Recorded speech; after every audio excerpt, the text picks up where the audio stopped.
In NASCAR, we love our nicknames, don't we? Some are catchy and, well, some are downright scary. But none roll off the tongue quite like a hometown handle. Awesome Bill from Dawsonville, Texas Terry, the Rushville Rocket. This weekend, it's about Kansas Clint. And interesting to note that Kansas Clint Boyer's in about the same position points-wise as Tony Stewart was a year ago. After 5 races in the chase, Stewart, the eventual champion, was 24 points off the lead. Clint Boyer is hanging there 28 points from the top. If he can win some more like he did last week, you just never know. Clint Boyer, our ESPN in-race reporter today. Hey, Clint, Dale Jarrett. We were just showing the fans your stellar season so far here, and with that victory last week, and kind of leads us to our mailbag question. Parker from Emporia, Kansas asked, with 3 wins this year, did you ever think that transitioning to a new team would go so smooth? Man, I tell you, it's been a dream come true, really, to be able to change everything that we changed from the ground up. Everything, I mean everything. And have this much success this quick has just been a lot of fun. But, man, we ain't done yet. We got 5 more races to try to win us a championship. We're going after it. Hey, Clint, I know that you've had a lot of time on the racetrack this week, but a lot of that time was spent just kind of in one groove. But as you watched the Nationwide race yesterday, did it give you a little better feeling that that second groove is going to be something you can use today? That's definitely something we all had our eye on watching that Nationwide race, seeing how those double file, restarts were going on and how much success they could have on the outside. We got to get some rubber bird into it. We know this track is progressive banking, and over time, eventually that line will come in. Just a matter of time to see if it'll happen in this race, and if it does, we'll adapt to it, adjust our car to it, make it happen. All right, Clint, thanks for talking with us. Have a great day out there. And now Andy's going to talk to your crew chief, Brian Patty. Hey, Brian, it's Andy in the booth. Congratulations last week on a big win, engineered up there on the pit box. Coming here to Kansas, though, this is a real challenging surface, this brand new racetrack. How do you make a car go fast and, furthermore, keep it fast all day here? Well, obviously testing 2 days helped us out a lot. Used a lot of the 55 notes from the tire test when they tested here. So track's so smooth. We've got every ounce of speed out of the car that we think we have. But it just puts you in such a small box for adjustments. So we'll do the best we can. Strategy is going to be important today. Track position is going to be key, just like anywhere else. And we'll just do the best we can. Well, thanks a lot, Brian. You've done a great job so far for Clint this year. I'm sure you'll do it today. Thanks for talking to us. Thank you, guys. Clint Boyer starting inside row number 2 today. Our in-race reporter, our over-the-wall camera, is being carried by Alan Troutman today, the front tire carrier for Carl Edwards, another team and driver that love to have a Kansas win. Have a great day, Alan. Thank you. Carl Edwards starting in 17th position at the closest track to his hometown of Columbia, Missouri. Most of our ESPN high-definition onboard cameras ride with championship chasers today. Brad Keselowski, the point leader, has got the Dodge on board. Interesting stat of the week. In the last 3 repaved tracks, there's been a wreck on the first lap. All right, well, that trend's either going to continue or it's not. It's 50-50 chance. Well, that's an interesting one there. Casey Kane from pole positions got the Sprint on board camera. Danica Patrick's got the GoDaddy.com on board. And Denny Hamlin, one of the title contenders, with the fresh from Florida Gulf Seafood camera. Here's Clint Boyer, the 5-hour Energy onboard camera. And Greg Biffle, who's enjoyed a great deal of success at this track, has the Ford EcoBoost on board. Mr. 5-time Jimmy Johnson's got the Lowe's on board. The thing, Earl, is just be aware of the wind as it is blowing today. If it does shift around or as it does increase, just try to keep Jimmy abreast of what's going on. I can't feel too much down here.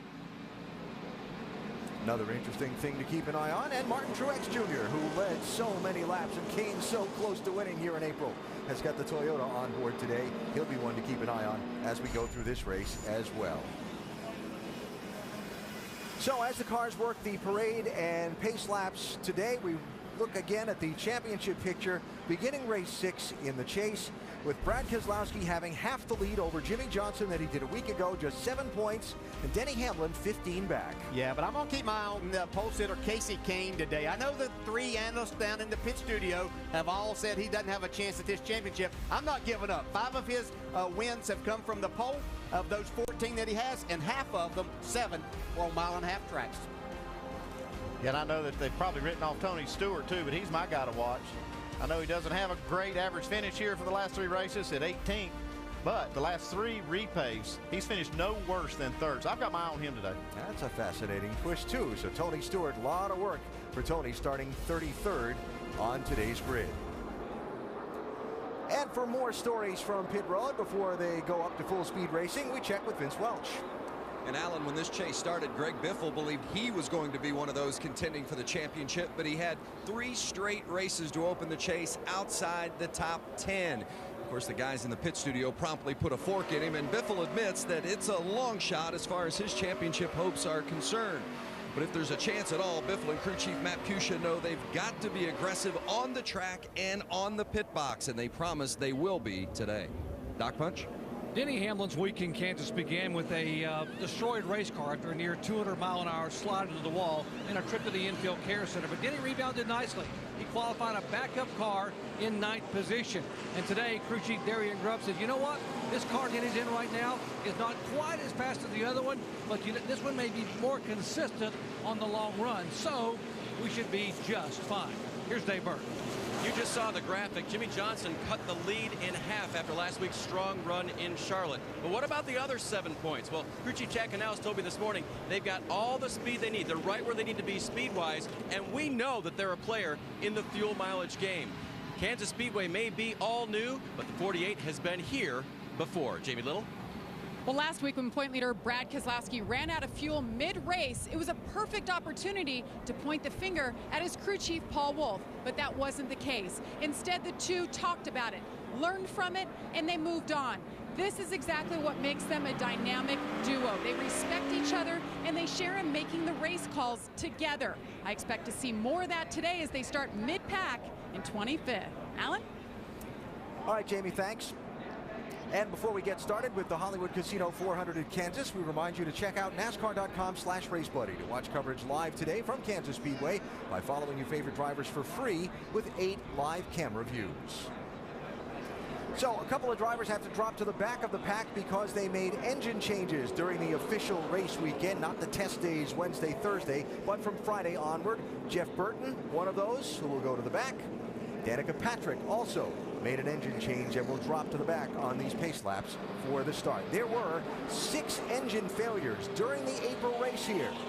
And with fresh pavement and higher speeds, but a different gear ratio, we'll see if that becomes a story today. 267 laps on this 1.5-mile track make up the 400 miles. The championship leader is deep in the pack. His primary rivals for the title are up front for the start. And we are ready to go racing before a huge crowd in Kansas.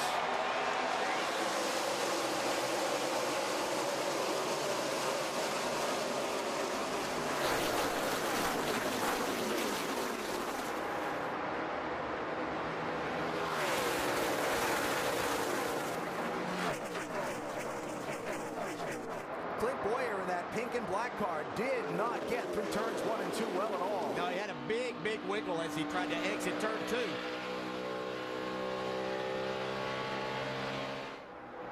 Mark Martin's going to lead lap 1. Casey Kane in second in the 5. Eric Almirola in a car they were rebuilding in the garage area this morning slides through the 3rd in the 43.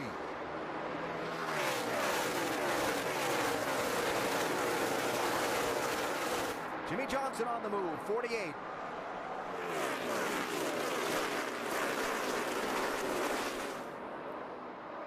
Racing with Joey Logano there.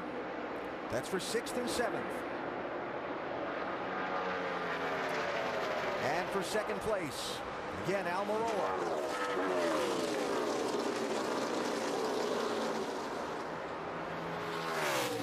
Right off the bat, that second lane's pretty good. I know Casey Kane lost his spot right there, and it gets a little loose off turn 2. I see a lot of action up there on the start of the race. Mark took the lead from up there. Loose side. You have a new surface. The speeds are up there, but it makes it very difficult to handle that loose situation. Clint Boyer trying to regain some lost ground, working on Jimmy Johnson for the 8th spot. The situation right here, that inside car, you think's going to have the advantage. We saw Jimmy Johnson give him a little bit more room right there. If they stay tucked up right there side to side, it makes that inside car get extremely loose in the corner. That can at 17. A.J. Allmendinger, 51. That 51 car with Allmendinger looks pretty strong. He's been pretty strong all week. Been about top 15 car just about the whole time. How long is it going to take you as a driver to feel out how much of that top lane you can use and to what extent? Yeah, it's going to take a while. I mean, you're just going to be easing into the throttle. You're not going to drive it off into the corner. And so that means that your speed in the center of the corner is not going to be as great. This is what we're going to see a lot of, too. Although Allmendinger not able to make that pass there, but we will see some cars utilize that with a big draft down the front straightaway. Almirola closing in on Mark Martin for the race lead up front.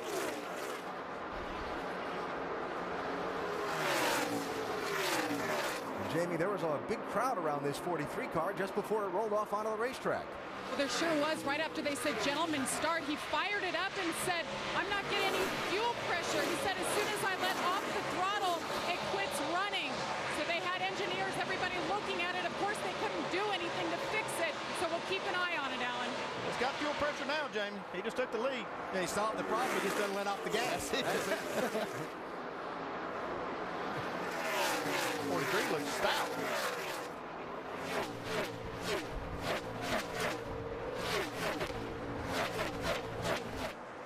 Good perspective from that shot, just how fast they're going. Here on this new pavement of Kansas, we saw some speeds in practice on Saturday of 207 miles an hour into turn 1.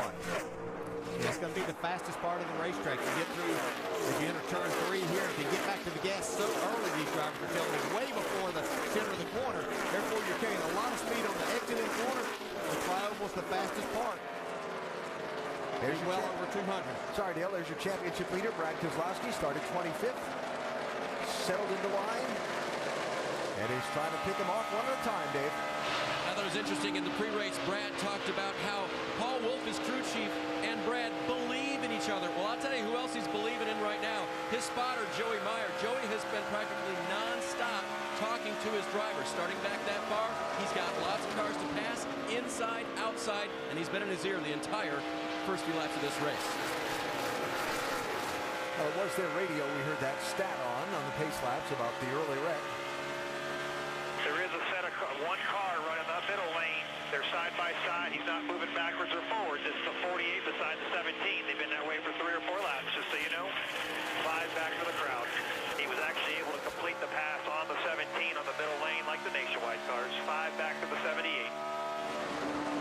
That's good information he's giving him just so he knows if he finds himself in that situation that, hey, that second lane is pretty good. You can use it. Right now, Keselowski working on Juan Pablo Montoya to try to get 21st position away in these opening laps.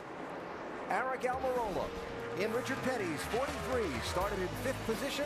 He's running first after just 11 laps of today's 400-miler. NASCAR Sprint Cup Series at Kansas, presented by Ram, inviting you to go to NASCAR.com for all of your latest NASCAR information. 16 laps in, Eric Almirola is the leader. Which driver do you think will take first out of this week's top 4 qualifiers? Those 4, Casey Kane, Mark Martin, Clint Boyer, or Kyle Busch. Text FAST to 34763 or go to attfastestdriver.com to play. You can have a chance to win 4 Gs by playing along in today's AT&T Fastest Driver Challenge. And every week you have a chance to make your pick and series stack up against the rest. Casey Kane started on pole position, but he's dropped back to 6th place, Vince. Those first laps after the green flag dropped, Alan, Casey reported that the car was hitting the splitter as he dropped back a handful of positions. But after the pressures came up, he returned to the radio on lap 8 and said the front end is really good, but he's still a little loose in the right rear. But they certainly feel better than they did those initial laps at the start. All right, so a little momentary, oh boy, what have I got here? And now things have settled in for today's pole sitter. Since the last time these guys were on the racetrack, there was obviously a 300-mile race yesterday. Things changed. It looked like it was going to be sunny today. Now we have cloud cover. So a lot of things different. These drivers get settled in. There's Greg Biffle. He's settling in really nicely so far with a little different groove right now. If you watch Biffle in the corners, saw this just a couple of laps ago where everybody else has got the left sides right down on that white line or yellow line. He's starting to move it up a little bit. getting a good run doing that, too. I mean, he made a pass on Joe Logano easily. Just like he's going to do on Casey Kane right here. Wouldn't surprise me to see Casey move up there once he sees Biffle doing that if his car's not too loose. Biffle is moving towards the front, Vince. Andy, as he moved up that half lane, as you guys talked about it, the speed kicking in, and he came over the radio and he said, "Here we go, hang on to your britches."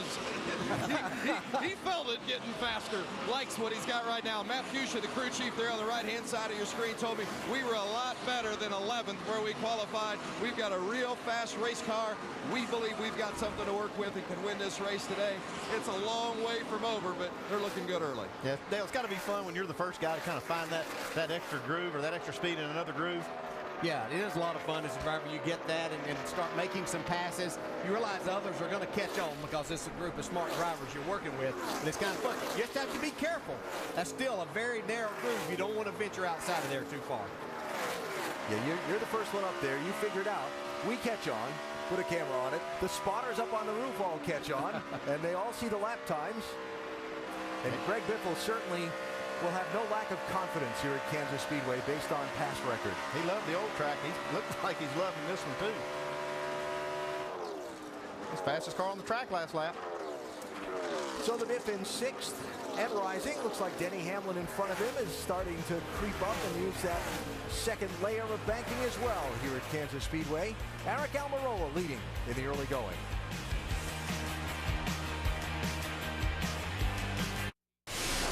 NASCAR Racing is brought to you by the all-new Toyota Camry.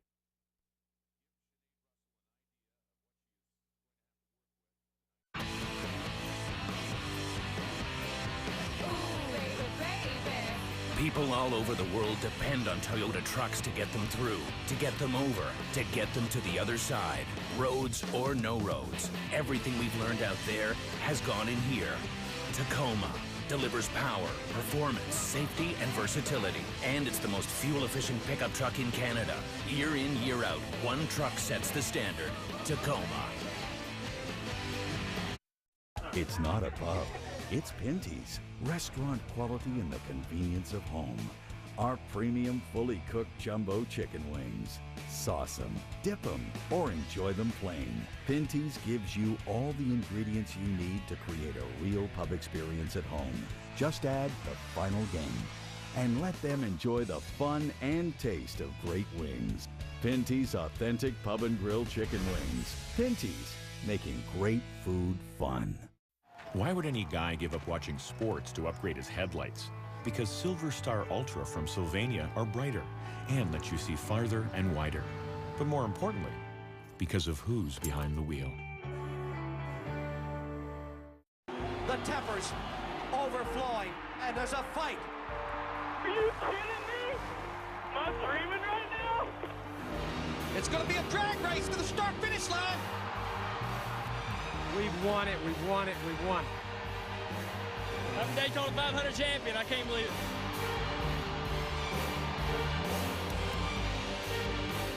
Great seats can still be yours.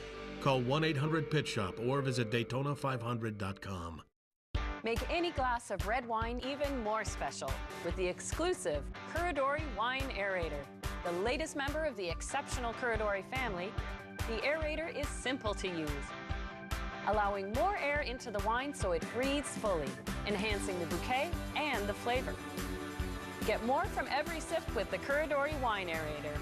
Only at Home Hardware and Home Hardware Building Center. Homeowners helping homeowners with expert advice. While you're watching sports, we're watching your portfolio. Introducing Advice Direct from BMO Investor Line, the first online investing service in Canada to give you advice. See it in action at bmo.com/advicedirect. Steelers, Bengals, division rivals go at it in Cincy. Sunday Night Football, tonight at 7 on TSN. Also listen live on TSN Radio. Think you know the CFL? Play the TSN Predictor for your chance to win $1,000 and a trip to the 100th Grey Cup in Toronto. Get in the game at tsn.ca/predictor. On Kansas Speedway today from our aerial coverage provided by Goodyear. From pit lane to victory lane, every NASCAR driver counts on Goodyear tires.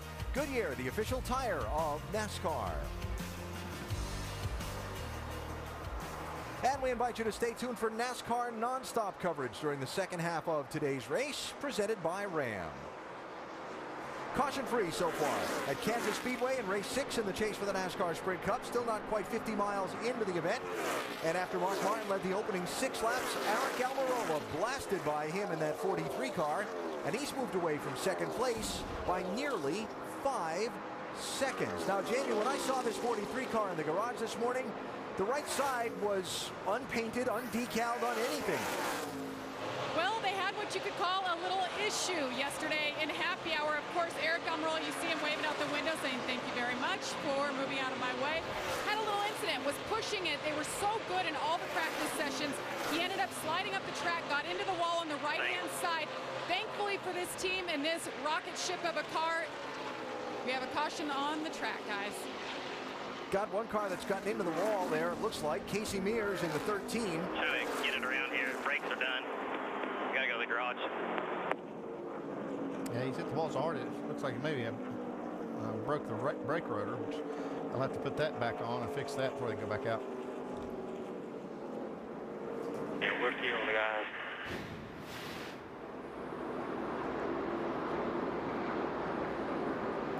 Yeah, you can see that tire let go right there.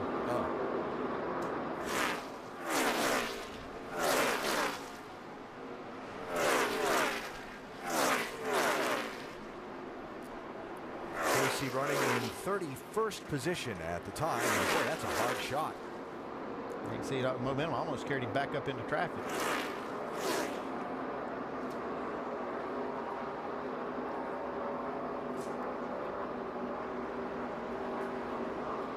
Lose a lot of things on these cars when it's dragging around the racetrack, so some debris to be picked up after Casey Mears into the wall. First caution of the race is out, just 32 laps in. And remember that in the April race here on April 22nd, there were only 3 caution flags in this race. And as we mentioned a little while ago, in yesterday's 300-mile Nationwide Series event, there were 12. We expect today we'll see the yellow flag maybe half a dozen times or so. So pit road's going to be open, Andy, for the opening run of the race. They are way past halfway in a fuel run. Yeah, it'll take a little more than 1 can of fuel, but 2 tires would still be quicker if for track position. One thing I worry about doing that right now, especially after that hard lick from Casey Mears, is you saw that brake rotor. A lot of those parts could be out there that you can't see, and I'd hate to change the right sides and then have maybe a left side with a slow leak in it. That's something that some of the guys will be thinking about.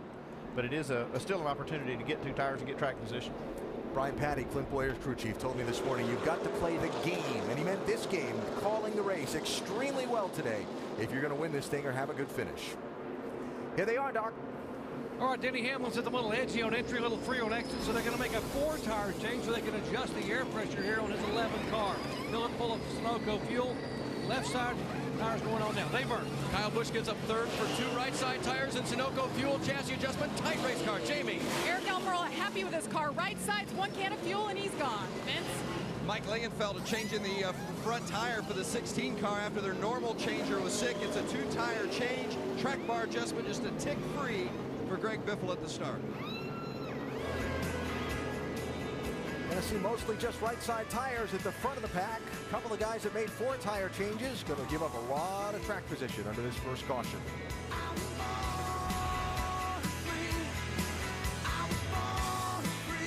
There is some good eating in Kansas City. Barbecue, terrific. Ooh, that looks good. Picture Big Brad down in the pit studio now saying, "Get me some." That's his right there. It has not been a weekend where anyone's probably lost any weight hanging around Kansas City, as we welcome you back to the NASCAR Sprint Cup Series Hollywood Casino 400 and remind you to check out NASCAR.com/RaceBuddy to watch coverage live from Kansas Speedway. Follow your favorite drivers for free with 8 live camera views. Doubling up for the restart. Reminder of the Big O Tires NHRA Nationals from Las Vegas. Next weekend qualifying 1:30 a.m. Saturday, ESPN 2. And the Big O Tires NHRA Nationals Finals next Sunday at 8 Eastern Time, also on ESPN 2. Next Sunday, NASCAR Sprint Cup Series from Martinsville, the Paperclip, 1 Eastern Time. Next weekend, another wild card race in the chase. Martinsville next Sunday. Can't wait. Denny Hamlin from 6th to 19th with getting 4 tires, Doc. Yeah, let's check in with Darian Grubb. And Darian gave up quite a bit of track position, taking 4 versus others taking 2. Why'd you do that? We got 232 laps to go, and we're doing our adjustments early so we can play the games later. What he was talking about with being free in and free off, did you have to take 4 to be able to make that adjustment? We really didn't have to, but we really wanted to get a good read on the car here early to try to figure out what's going on with the race car and what adjustments work, so we'll be faster at the end. All right, an adjustment early on. Lost some track spots, but I hope it'll pay off in the long run, AB. All right, Doc, thanks. Seemed pretty confident in that decision. Looking at the restart order, top of the screen, there were only 7 teams that took 4 tires, and they're all well back in the field. Denny Hamlin being among them, who got the 4 tires.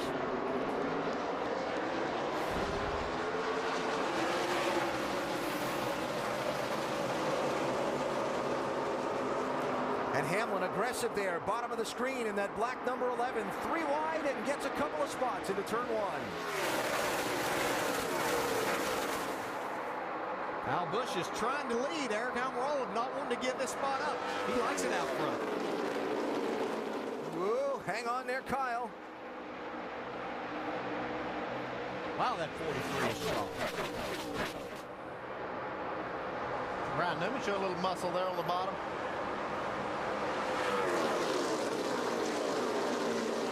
These guys showing up here don't have to be a part of the chase to want to win this race out here today.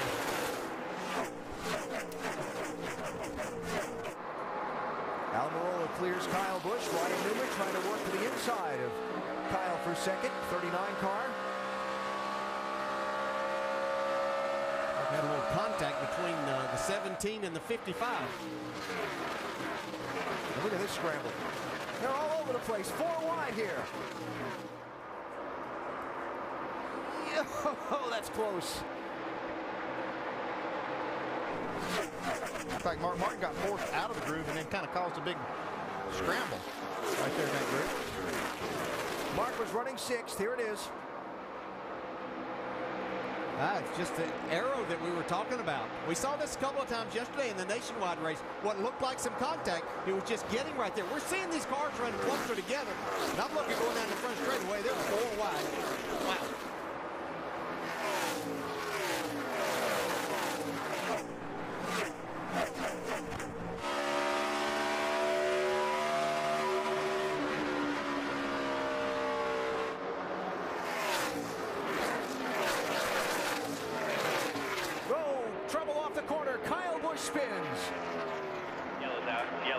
Yellow's out.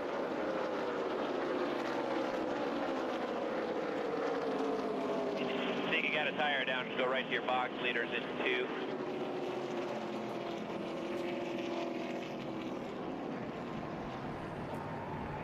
Kyle Busch from racing side by side with Almirola for the lead after the restart to spinning through the tri-oval grass and bringing out the caution. May have got away with it. See any damage. Turn your radiator fan off, shake it, see if you can get the grass off your grill. Yeah, that started back in the corner as he tried to exit. Was in the gas hard, but you can see the car wiggle, and it was just a matter of trying to keep it off the wall, and Kyle did a great job of that. Wow.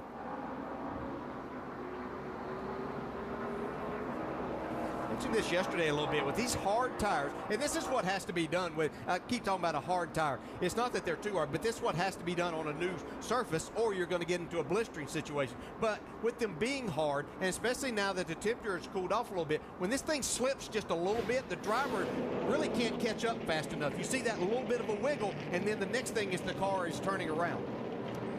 Well, I talked to Brian Patty actually before the race started. He's talking about, too, that to make these cars go fast on these kind of tracks and these surfaces, it puts you in a really tight box. I heard him say that. And that this setup is very, very edgy. And so you can be really fast and be right. But if you get just a little off, boy, it's hard to handle. Now, last week in Charlotte, we saw a series of quick cautions. And during that, Paul Wolfe for Brad Keselowski got off schedule on his pit stops and made up a lot of track position and got his car to the front to the point that they lead the most laps. They were just in on pit road not, 7 laps ago. Yeah, that's not quite enough laps. Plus, he's already made his way up to 11. I mean, he's made up a ton of track position here. He's passing cars. Car's really good right now. I'd stay out if I was him. I think he might be able to get there the old-fashioned way today. Yep. Pit road open to the lead lap cars. I see some of the guys coming from the back, but leaders are going to stay out. No takers for a long way back. Maybe not any takers at all.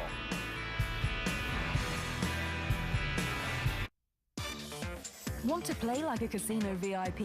JackpotCity.net free online casino will teach you how. Learn to bring the house down using our perfect strategy feature. Enjoy hours of entertainment on our award-winning slots, featuring famous brands like Tomb Raider and the Osbournes. Plus, you'll find a huge variety of roulette, blackjack, and video poker games to play. Visit JackpotCity.net and live it up like a VIP. JackpotCity.net free online casino. Learn to play, play to win. The Tempers overflowing, and there's a fight. Are you kidding me? Am I dreaming right now? It's going to be a drag race to the start-finish line.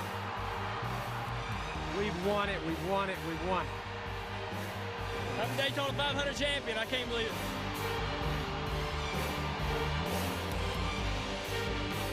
Great seats can still be yours. Call 1-800-PIT-SHOP or visit Daytona500.com. When you redesign the Toyota Camry, you need to change more than just the steel and the glass.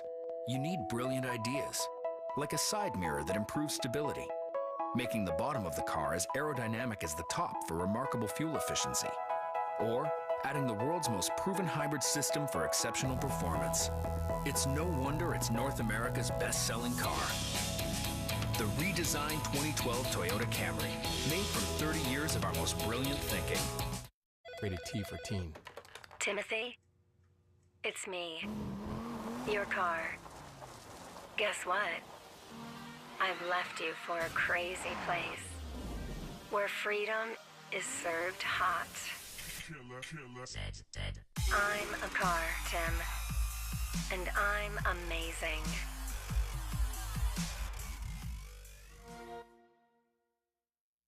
Xbox 360, now $50 off. PGA Grand Slam of Golf, starting Tuesday at 4 on TSN.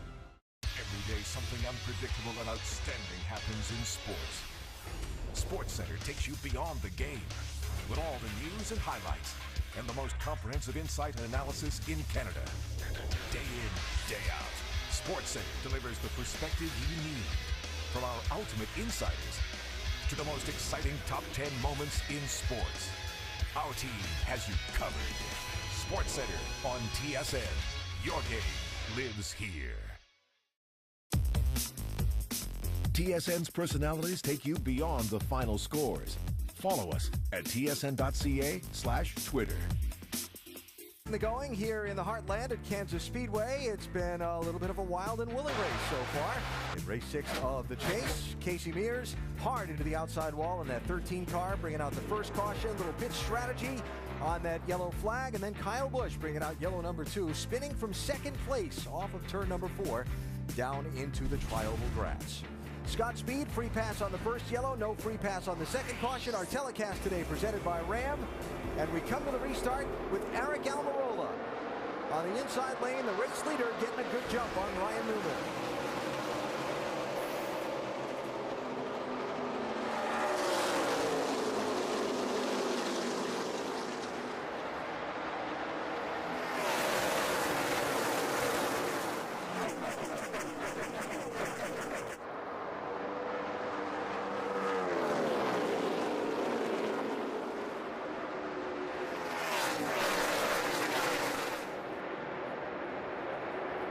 Newman hanging tough on the outside for a challenge from Jimmy Johnson for second. A.J. Allmendinger back there trying to make a move on Greg Biffle. Allmendinger having a great run here. Got that 51 car up in 5th spot right now.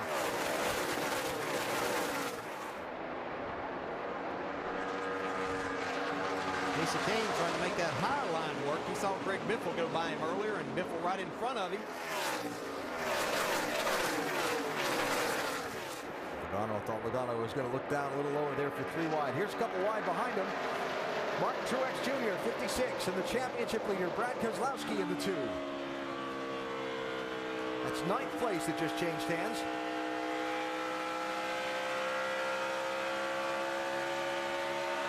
3 wide. Casey Kane in that 5 had all kind of troubles getting up off of turn number 2. Yeah, looks like they still just don't have this car tightened up enough for Casey Kane yet.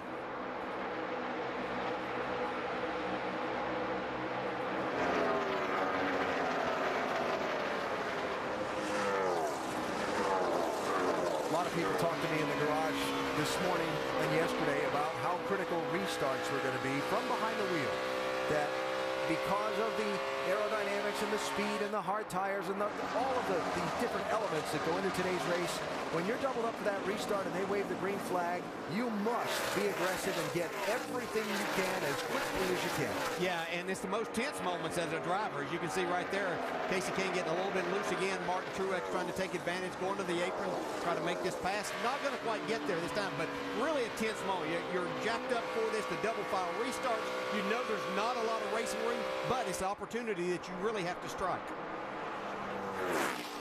Jimmy Johnson clearing Ryan Newman for second place. 48 car. Steady and solid in the opening laps. And already Almirola, look at the gap he's opened up while they raced for second place. That car's shown speed right from the very beginning, and then as we saw in a longer run in that first time out, that the car didn't fall off much. So Eric Almirola's got a nice car. Brad Keselowski trying to make this outside work. He got up a little higher down in 3 and 4 in the last lap than what I think he really wanted to. That allowed Clint Boyer to get to his inside, but now he's able to pull away. It's 10th place for Keselowski, who started back in 25th.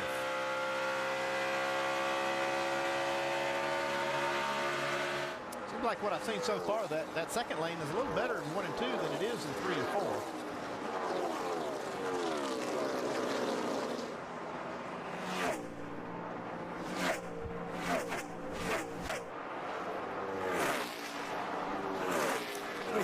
On that camera makes the day, the way those cars are sliding around there in turn 2.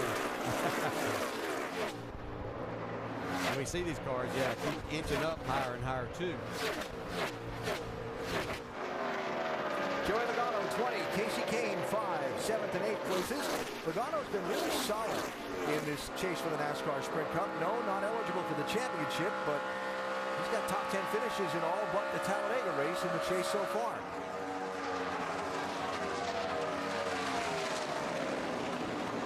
Casey Kane's car's trying to come back to him a little bit. Like I say, you have a loose race car. A lot of times it takes 5 or 10 or 12 laps for it to come in on these restarts.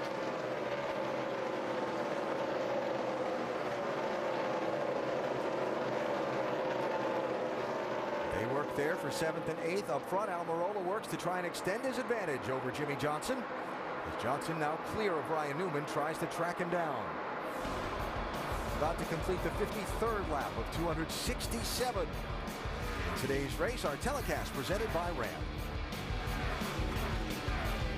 Newly repaved and reconfigured Kansas Speedway. We are 59 laps complete with Eric Almirola in that Richard Petty Motorsports number 43 car out front. Aerial coverage provided by Goodyear from pit lane to victory lane. Every NASCAR driver counts on Goodyear tires. Goodyear, the official tire of NASCAR. 5-hour energy rapid recap, going to get us caught up on what has happened so far. There's a lot going on with this new track. Lots of variables, Brad. Yeah, it really is, and we're seeing some passing lanes, a lot of speed.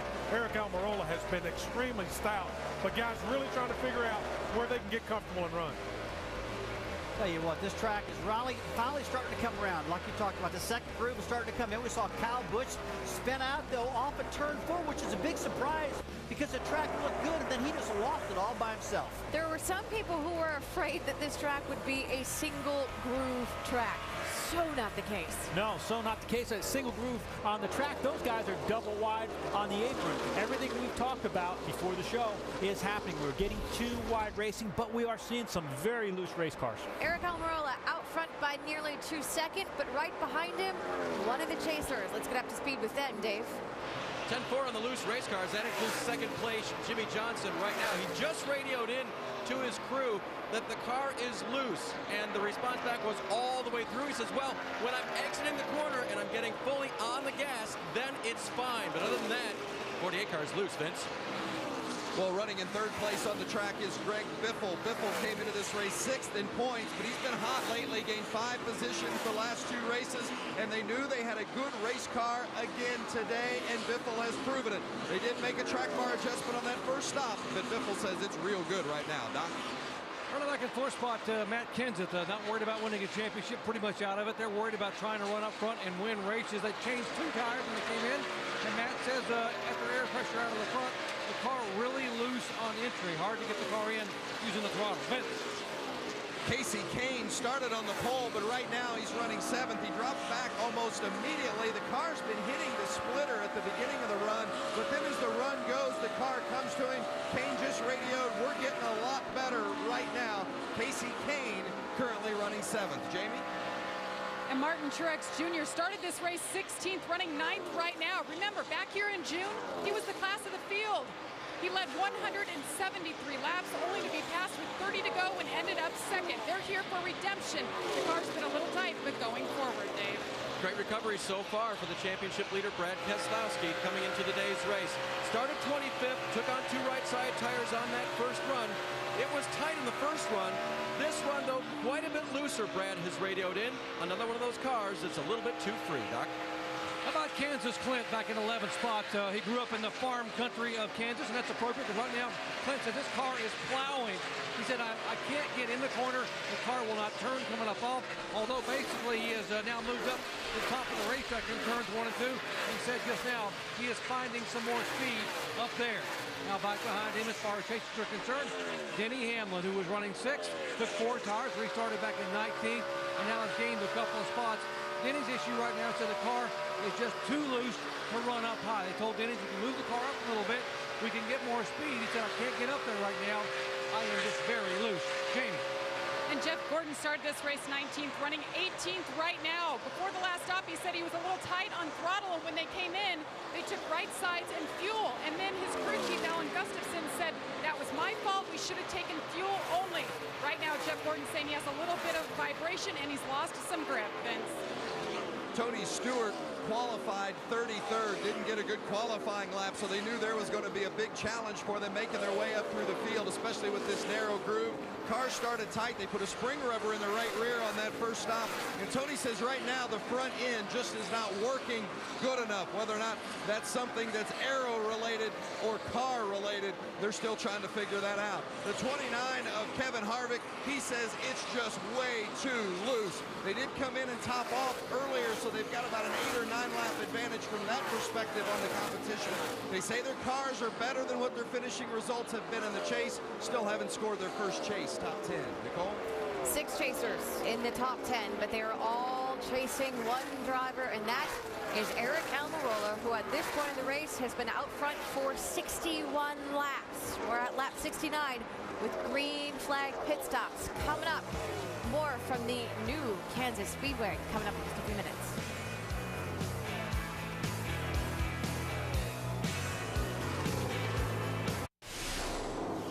NASCAR Racing is brought to you by Daytona International Speedway. Tickets are on sale now for NASCAR's most prestigious event, the 55th Daytona 500, on February 24th, 2013. Call 1-800-PIT-SHOP or visit www.daytona500.com.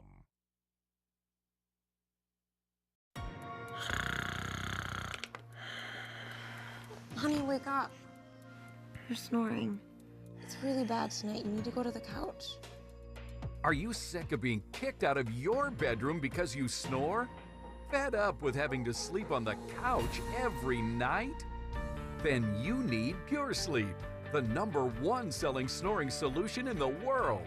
The first night he stopped snoring. The second night it worked, and the third night, and the fourth night, and I was about in tears because it worked. Invented by a dentist who snored, Pure Sleep is proven safe and effective. Here's how Pure Sleep works to stop snoring. During sleep, the muscles that keep the airway open relax, restricting airflow and creating a snoring sound. Pure Sleep is a comfortable, self-molded mouthpiece that holds your jaw slightly forward, opening the airway so that the snoring stops. Just look at these CT scans of a person who snores. Here you can see the constricted airway. Now, look how Pure Sleep opens that airway to stop the snoring. Pure Sleep started working the very first night. It's small, it's comfortable. You don't even know you have it in. Don't be fooled by imitators that can't be adjusted. Made in the USA, only Pure Sleep has 3 adjustable positions. Plus, Pure Sleep custom molds to your teeth for a perfect fit.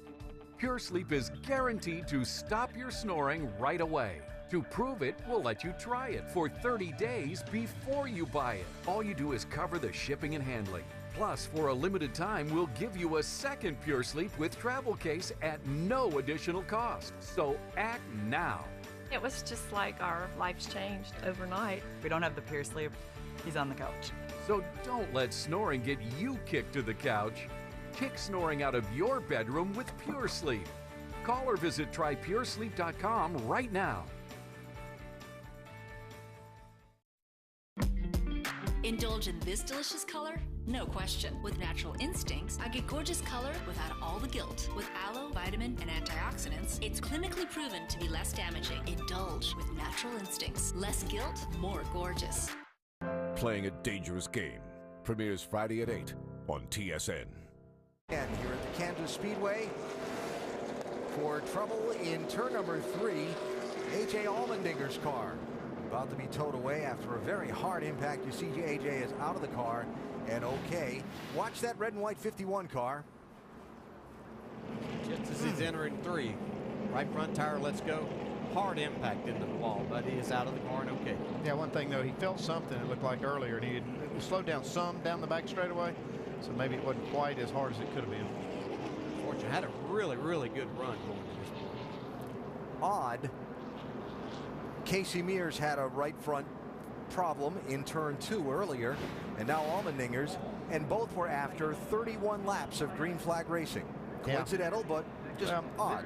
It seems like these new repaved tracks are hard on any tire. I don't care who it is. It's just they're just so hard to build tires for, and the speeds are so high, and just presents a ton of challenges. And if you don't have that set up exactly right, it can overwork one tire. Yeah, and if you don't get your car exactly right, it's always tempting to put that a little bit more camber in that right front if you were having a turning problem. Yeah, you know why? Because it's worth speed. Yes. Last pit stops at lap 33. Pit road will be open 40 laps later at lap 73. And we expect about everyone to be in. There were a handful of cars that came in on lap 42. But again, that's been already some 30 laps of racing. Eric Almirola, Jimmy Johnson, Greg Biffle, Matt Kenseth, Ryan Newman, the top 5. And here they come, Doc. Yeah, Matt Kenseth said, guys, I'm still free on entry, but don't touch it, so leave it alone. They're going to be 4 tires topping off with Sunoco fuel. Dave Burke. Jimmy Johnson said the exit of the corner was good, running in second place, but going into the center, the car was loose. They'll do 2 tires again for the 48, Jamie. And the 43, he has been great, already led 65 laps today. Right sides and fuel will be the call, no adjustments, Vince. For Greg Biffle, Matt Fuchsia, the crew chief, encouraging him get the wheel straight as he enters the box, clean in and clean out. Greg wanted no changes. They're going to make right side tire change, and that is it. Filling it up with Sunoco fuel. And a lead change on the pit lane. Jimmy Johnson out ahead of Eric Almirola.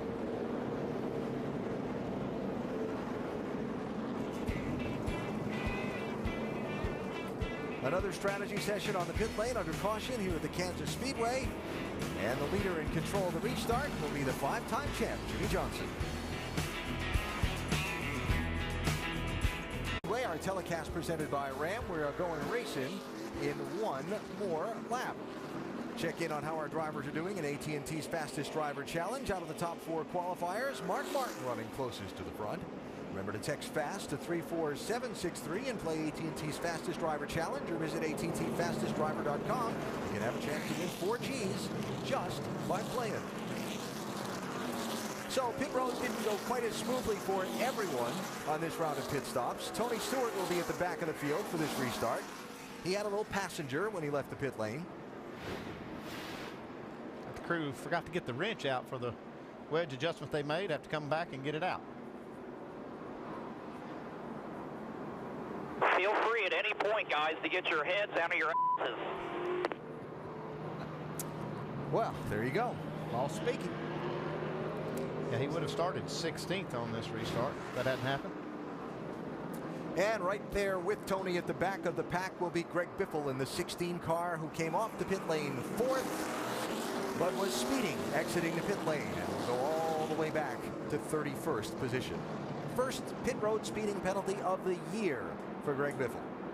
Now, I will say this, with the repave, all the pit road timing lines are in different places than they were. The zones are different. All the teams after the Pocono race, after the first race after the repave, where there were so many pit speeding penalties, they all knew well about it. They were all over it, so I'm not going to blame it on that. I'm just pointing that out for disclosure.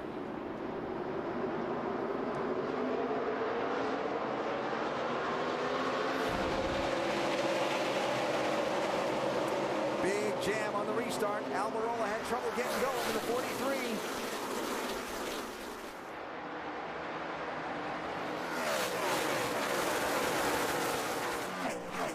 He didn't have any trouble getting off the turn, too. Yeah. But it did stack things up behind him. They've gotten single file back for about 12 cars.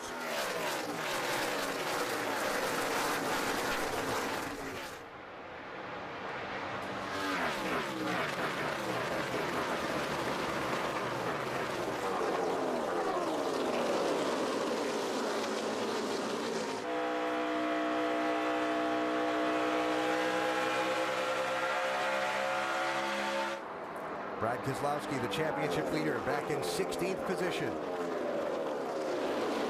Shuffling and scrambling around him. Trying to gain all they can in the first few laps on this restart. Yeah, this is not where Brad Keselowski wants to be right now. He'd gotten himself out of that position. And they took 4 tires on their pit stop and they put them back.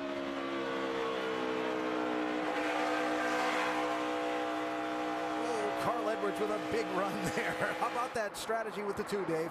I was going to say, the car passing him, Carl Edwards, they took 4 tires as well. For Brad, though, it was as much about a little track bar adjustment as well. They went down on that. The car was just a little bit loose at the very end of that run. Look at Montoya. Right now what it's about for Brad is being pinned in behind Kevin Harvick, who looks like he's struggling a little bit.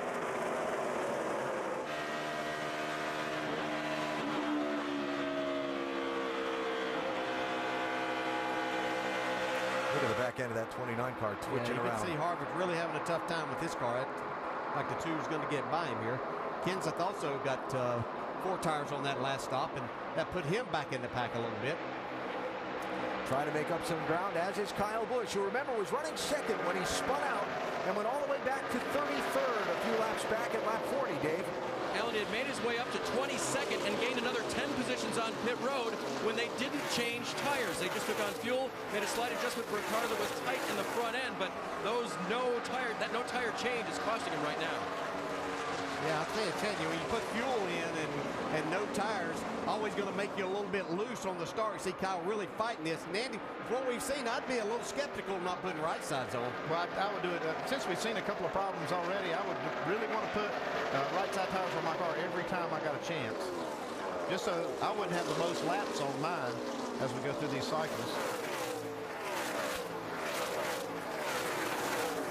Joey Logano and Kyle Busch for 14th and 15th positions.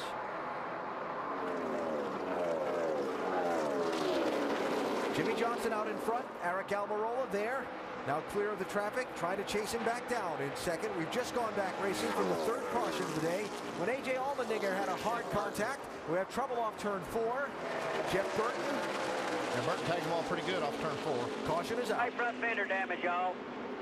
It's rubbing. Right front fender is busted at 2 o'clock and 3 o'clock. No, it hit pretty hard. Jeff Burton had a wiggle, a wobble, and then a hit. And the caution is out for the 4th time. Cleaning up from the 3rd. All right, let's take a look at this first. We're going to see him get sideways here. Jamie Murray up on the high side, but Burton's down the bottom. See Tony Stewart up. May have been a little contact right there.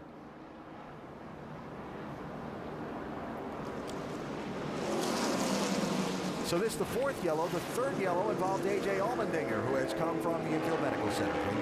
Well, I asked him if he's okay because he did stumble getting out of the car, and you said it was a big hit. But you felt it coming. Where did it start? It was getting tight the last couple laps, but I thought that was just kind of how the racetrack was going. I had that in the first run, and then I went into turn 1 and felt it get really tight, and actually radioed in and said, I'm pitting this lap, and tried to check up down the back straightaway to try to save it and make sure it didn't blow. and unfortunately it did. And I just feel bad. Everybody at Phoenix Racing, James Finch, Hendrick horsepower. Car was really fast. We were running so well, and I thought we could have had an easy top 10, if not a top 5, and just so disappointing. These guys work so hard. This small group of guys, they've been through a lot this year. They worked their butts off. I've really enjoyed it. I hope I'm in the car next week. I don't know, but if not, James Finch, everybody at Chevy and Hendrick, give me this opportunity. It's meant the world to get back in this sport. I love the sport, and I hope I'm back next week, but if not, I thank James and Steve Barkdahl, everybody for what they've done for me. All right, A.J. Allmendinger, no plans beyond today, Alan. Jamie, thanks. Good to see AJ okay. The pit road is open. Does not appear we have any takers, except for the championship leader, Brad Keselowski, who is going to dive in as Jeff Burton's crew works to repair that 31 car. After this, trouble in turn 4, big trouble. Yeah, I'm not sure that Burton didn't have to check up right there a little bit, and Tony Stewart got into the back of him. Yeah, you can see right there, he kind of chased up the hill and then maybe checked up, and it looked like Tony had a little bit of run on him. How about it, Dave? Caught part of the discussion between Brad and Paul. Brad saying a little concerned about all these guys blowing their tires. Paul saying, I'm not worried about that. I'm worried about you starting behind all these guys. And all of a sudden, it was 2 is on pit road. So they went ahead and changed 4 tires. It did look like they're going to give up a lot. They were already 20th in line. They didn't give up a lot by coming to pit road, so not a bad move.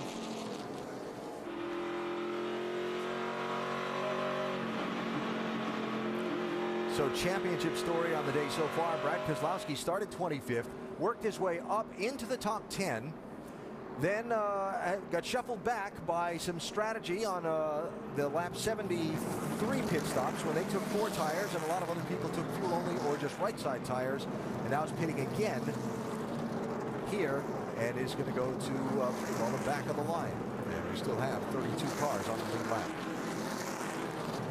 While his title rivals Jimmy Johnson and Denny Hamlin are running respectively first for Johnson and for Denny Hamlin 8th. Still very early in the day though. Oh yeah, we've seen so much switching around, and the strategy is going to change throughout this day, but obviously track position means a lot, but they also know that they can pass. You just can't put yourself in position, get right back in the middle from that 20th on back. Doubling up for the restart.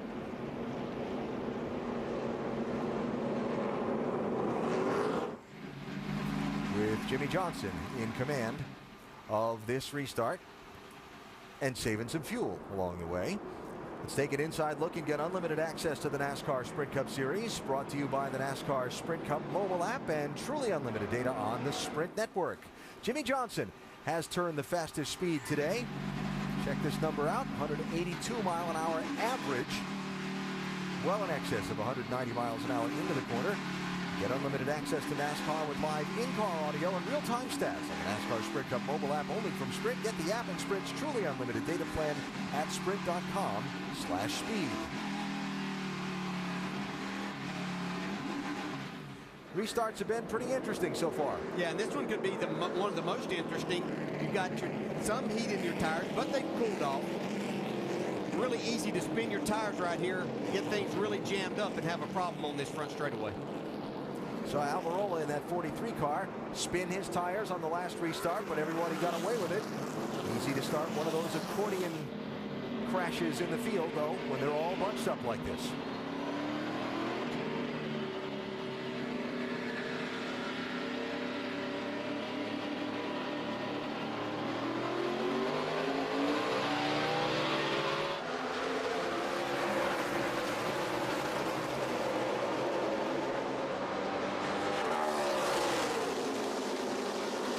That's the second time we've seen Kurt Busch at 78 make a bold move down on the bottom. I think he figured something out on these restarts. Yeah, he's pretty racy here today. Got this car up near the top 5.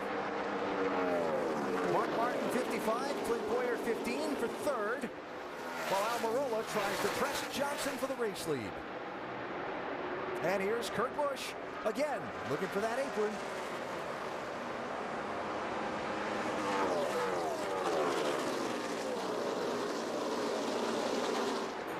Close there, that's close. Yeah, Mark Martin was wanting to get his car back down to the bottom. But you could see his teammate, Martin Truex Jr., had a nice run there, and Mark decided to give just a little bit of room there. Regan Smith from the 88 started way back in the pack. 39th place. And he's working his way up in this lead group.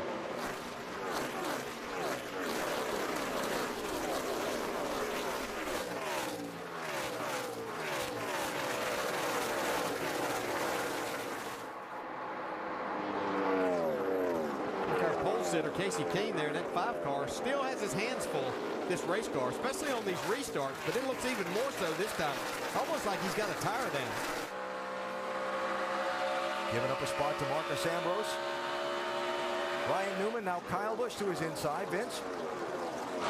That 5 of Casey Kane continues to have an issue with the splitter, especially early in the run, and Casey said it feels like he's got a vibration, particularly on exit, but he's not sure if it's hitting the splitter or what the case is. You see the left front, that's where he's complaining about. It feels like it's just dragging the splitter, upsetting the balance of the car, certainly giving him a handful, especially early in the run. He feels like it comes to him a little bit later, guys, and he gets faster, but it's a handful now. Yeah, he's giving up way too much on these restarts, though, for it to come back later on. 6 positions on this restart alone. Tony Stewart, Greg Biffle trying to work their way back from the problems on the last round of pit stops. Running 18th and 19th now.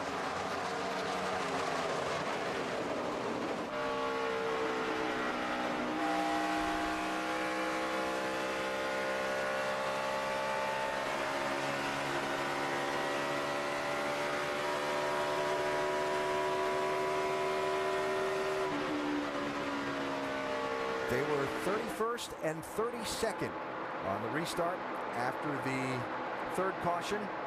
And now Stewart is up into the 17th position.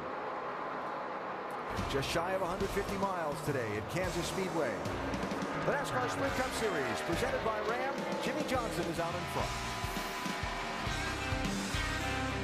Speedway presented by Ram today. Eric Almirola right with him. Almirola dominated the first 100 miles of this race, led 66 of the 98 laps that have been run so far today. But Johnson getting a lead on an exchange of pit stops a little while ago and has managed to outpace Almirola through 2 subsequent restarts. Coverage of Monday Night Football continues tomorrow on ESPN. First at 6:30, it's Monday Night Countdown, served by Applebee's. Then at 8:30, an NFC North rivalry renewed when Calvin Johnson and the Lions make their way to Soldier Field to take on Brandon Marshall and the Bears. Monday Night Football, Lions and Bears, tomorrow at 8:30 on ESPN.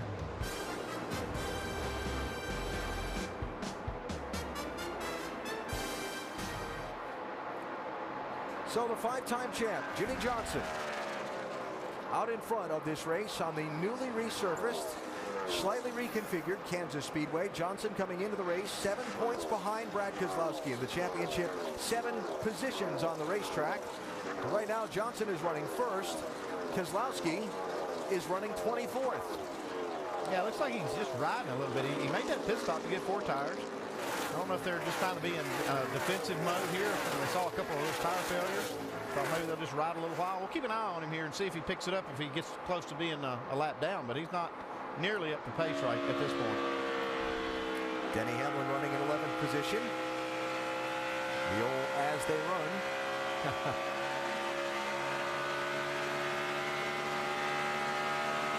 Coming. So I'll be cool here. Feel like an Eskimo. I'm so cold. You're doing fine, man. That was Joey Meyer, the spotter up there, saying he's plenty cool. And the driver telling him, be cool. We're okay. And really, for a group that's not been in the pressure of this championship before, you just wonder, or at least I do, when the pressure really is going to begin to build, when they're going to start to feel it. And walking around the garage area, we all kind of collectively thought today they might be beginning to start to feel it, that we're in the second half of this chase. It's going to be unnatural not to feel some pressure, especially at this point. Never won a championship, and this team trying to get that first one. 5 to go, and they're leading the points, but it's how they handle the pressure. How are they going to handle it from here? This is going to be a tough race to get through, and we'll see how they handle it from here. Yeah, well, it's no different than Jimmy Johnson and Chad Canales. There's pressure on them, and they've won 5 championships. but it's about this year. It doesn't make any difference what you did in the past. Here's an opportunity right in front of you. You have 5 races to get it done, and you're going to feel that pressure until that last lap at Homestead and whoever's the champion. And the Been There, Done That group leading this race with Jimmy Johnson and Chad Knaus having that experience behind them to know what to expect over these final 5 weeks. So you think you want us to free up a little bit, huh? Still want to get sucked into thinking we're better than we are for the end, you know? The entry to the freeze still could be a little sketchy from time to time, but as soon as I lean and load up the car, get a little bit of a heavy front end. Chad and Jimmy talking about where they're at this point, 150 miles into this race. Noteworthy performance so far in the race, besides Almirola, who's led the most laps, would be Regan Smith in this 88 car, who started back in 39th position, subbing for Dale Earnhardt Jr. Had a real scare in qualifying the other day when this car bobbled terribly on him at 200 miles an hour. Saved it, started in the back, and he is all the way up inside the top 10 as we take an inside look and get unlimited access to the NASCAR Sprint Cup Series. Brought to you by the NASCAR Sprint Cup mobile app and truly unlimited data on the Sprint Network. Regan Smith, biggest mover in the race so far. There it is. Get unlimited access to NASCAR with live in-car audio and real-time stats on the NASCAR Sprint Cup mobile app, only from Sprint. Get the app and Sprint's truly unlimited data plan at sprint.com/speed.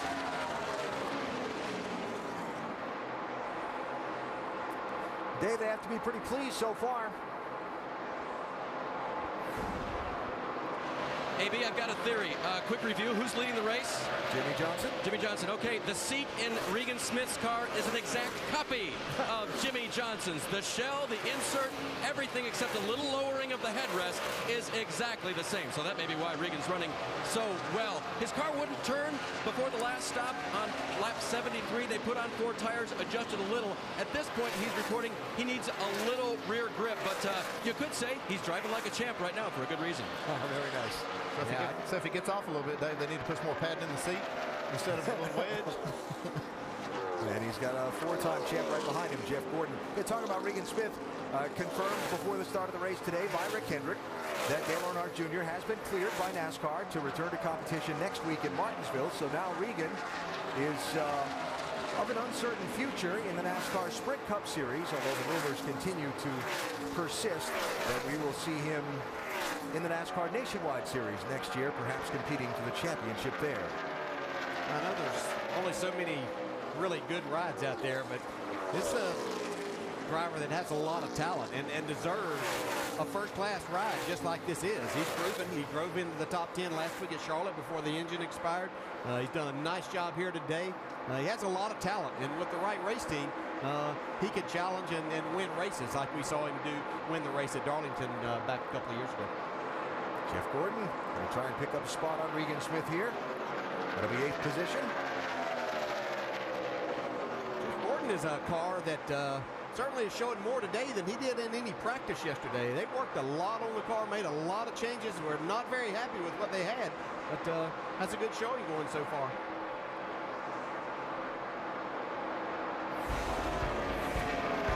There's your leader, Jimmy Johnson. Eric Almirola right with him.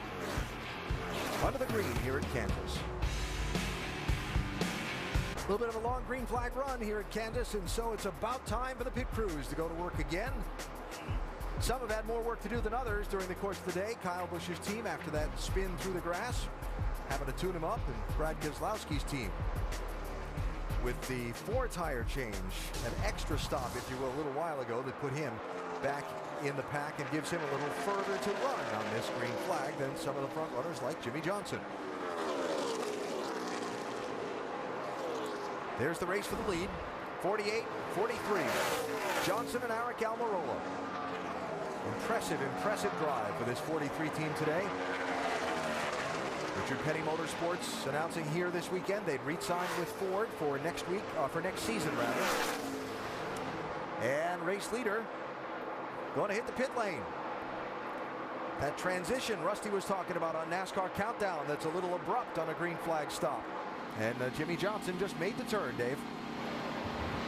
Remember earlier he was talking about his car being good on landing and then off the corner, so a little edgy in.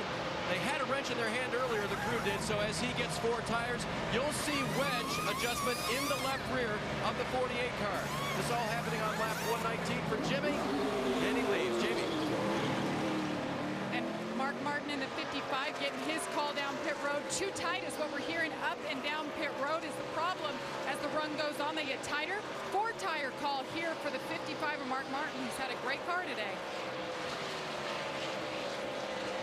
And guys, what a run for Kurt Busch. 29th all the way to 3rd. They've only changed right side tires twice. Left side has now been on for 120 laps. He was getting a vibration here 3 laps ago. This pit stop should become at a better time. First 4-tire stop of the day for Kurt Busch and the Furniture Row team. Jamie. Martin Truex Jr. said he was just getting a little snug, not really tight yet. 4-tire call for him as well. They'll fill him up with Sunoco fuel, and he's been good to go. Car up the track in turn 2. It was the leader, Aric Almirola. You saw it on the right side of the screen. He's gotten into the wall with the right front corner of that 43 car. Went 1 lap too far.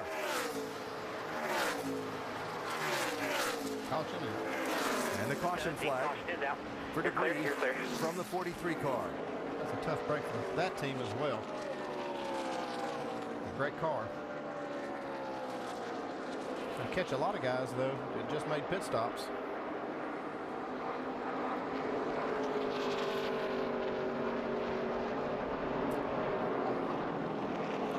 Tony Stewart, NASCAR calling out, is okay to pass the caution car because he was past the point on pit road you needed to be. I was waiting to hear from him there, but I thought Tony was okay. The leader looked like he was ahead of him there.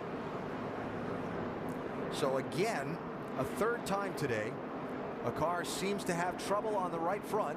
This time it was the guy who's led more than anyone else in this race, Aric Almirola, and he was leading. Yeah, it wasn't like that tire exploded, but you could see that that's exactly what happened with it. And a tire issue there of some kind. As a driver at that point in time, you're just kind of along for the ride. Brakes don't do much good. You steer it as hard left as you possibly can. There's just too much momentum. So you see Tony Stewart coming by the pace car there. Again, there are 2 spots on pit road that you have to be ahead of the leader at without violating the pit road speed limit. One is the start-finish line, the center line on pit road. The other is the scoring line at the exit of pit road, and Tony Stewart was to the good of that, and that's why he's being sent back around the pace car. And for this 43 team, Jamie, that's heartbreaking.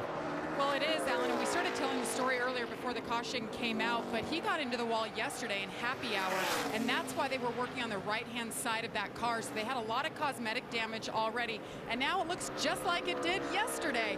He didn't say any indication of what led to him getting into the wall this time, but he is saying on the radio right now they need to come in and fix the toe. Yeah, Could be a big problem. They got some problems with that right front, Jamie. It looks like the lower control arm and some other pieces. You may have to spend some time in the garage fixing it.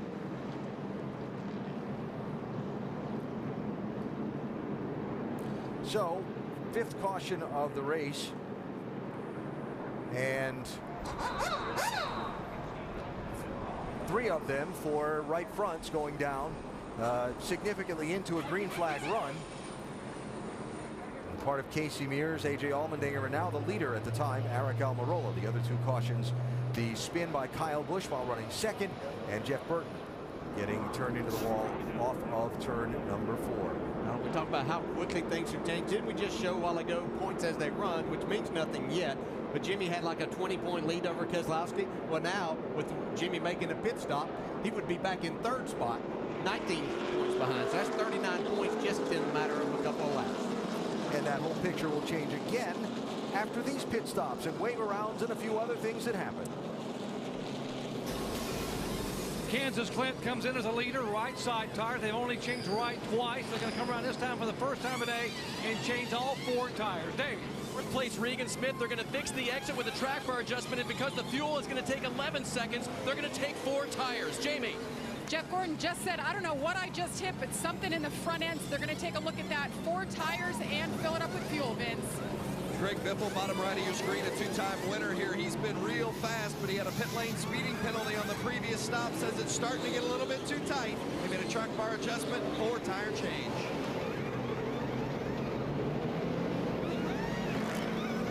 Andy, you're the crew chief, and you've seen some of these right side issues. Are you going to take 4 every chance you get now, or are you going to stick with just the rights a lot? I'm not worried about the left sides too much. I'm just going to make sure that every time I come down pit road, definitely put on right side tires. It's kind of need to be in a little defensive mode, especially if you're one of these point leaders, especially Brad Keselowski's team. I think they're doing a pretty good job. They made a pit stop a while ago, which put them a little out of sync with some of the other leaders that had them with less laps on their right sides than anybody else that run.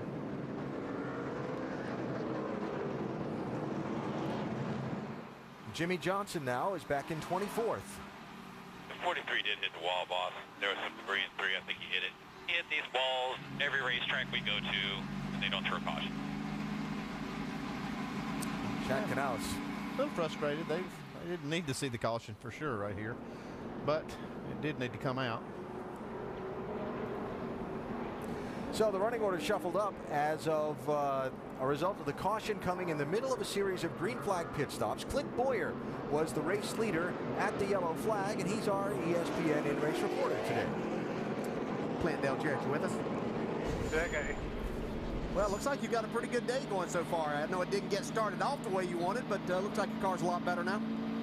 Yeah, I about lost it down in the first corner of the first lap. That'd have been real nice, but just got to keep plugging away. We'll bounce back pretty good. Got a little good. Hey, Clint, much change with the racetrack that you've seen here so far? Outside lines widened out for sure. You know, just trying to be careful with the tires. You know, it's still green up there for the most part. I'm trying not to run up there if I don't have to, but let's see what this clean air does right here. Sure was a lot happier in third right there running in clean air than I was back there in 13th or wherever I was. So keep digging and have some fun. All right, you have fun. Thanks for talking with me. Thanks, brother. Clint Boyer, the race leader, under the caution flag here at his home track, Kansas Speedway. Clint racing on the dirt tracks in this area and working at an auto dealership with dreams of being a big-time racer not all that many years ago, and now in the middle of a fight for the NASCAR Sprint Cup Series Championship. And he sure would love for this race to turn out like last weekend's race did in Charlotte, when Boyer and his crew chief Brian Patty worked the strategy just right. Well, they sure did. They didn't have a really good car in the beginning of the race, and actually Clint said it was terrible. But they turned it around, made good pit strategy, came home with the win. Yeah, and I think Clint Boyer's story is a perfect example and should be inspiration for young racers at short tracks around the country that, you know, if you continue to work hard and you find yourself in the right spot and can make the most of those opportunities that you get, just like Clint has, you can be here winning Sprint Cup races. All right, well, Boyer's the leader behind the pace car. They've just waved guys around the pace car that had pitted on the green and then were caught by the caution flag. They include Jimmy Johnson and Denny Hamlin, along with Kurt Busch, Mark Martin, Martin Truex Jr., Carl Edwards. Those guys get wave arounds back onto the lead lap. Jamie McMurray also getting wave around, but he is more than 1 lap down. And so that whole picture with Keselowski running in the back, Johnson leading, and Hamlin in the top 10 now shuffles around as a result of the timing of the pit stops and the caution, where Brad K is in front of his closest pursuers for the championship. That's the way it is right now, but that's one of the things about the wave round rule that we have now. It used to be that was really a devastating thing if you got caught on pit road. Now it's not good. I mean, Jimmy was leading, but he's not down a lap. He is able to come around and be on the lead lap and just really loses the track position. So here is the restart order you see. We've had Kenseth alongside Clint Boyer at the front of the pack, where championship guys are concerned. Brad Keselowski is going to be 11th, Jimmy Johnson 21st, and Denny Hamlin 27th as we get set to go back to green.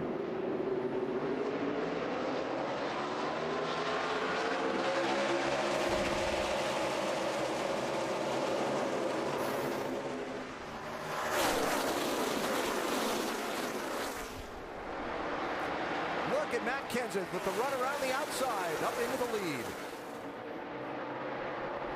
3 wide right behind him. Paul Menard there in the middle.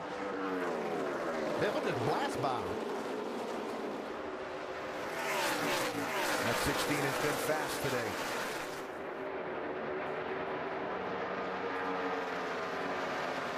See Paul Menard up in 4th spot. First race back for Slugger Labby. Doing a great job for this team. Getting it back on track. Crew chief has been coming back from a suspension by NASCAR for a technical violation. How about that move by Ryan Newman? Wow, did you see Kyle Busch have to jump on the brakes there? You could visibly see that 18 car slowing down. I'd say when it was slowing down, you can see the back wheels were sliding, look like. Just how many of them using that apron coming down the front straightaway to get some clean air on them, making a shorter way around and making passes, making a lot of speed. All this is from 7th place on back. Front 6 have sorted out single file. Casey Kane in that 5, continuing the trend of struggling in the first few laps after a restart. First handful of laps, really. And the further they go, then the car seems to settle in and get going. Yeah, this time actually seems like the best that I saw him. I watched him on the restart. Looked like he's been able to have a little bit more speed. That tells me they did something, maybe a packer in the front, get that splitter up off the racetrack there at the beginning.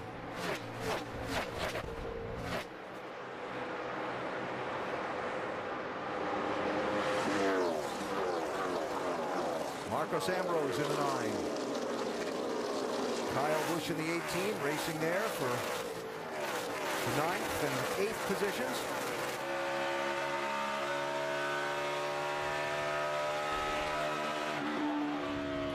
That little swing mid-race so far, for the time being, working in the favor of Clint Boyer.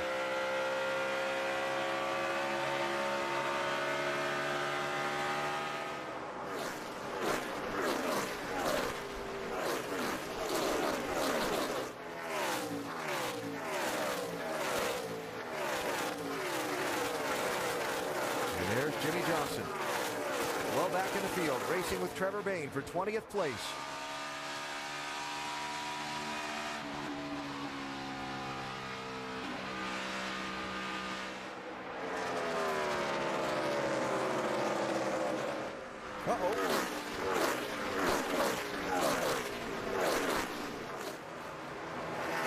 Piece of duct work or something?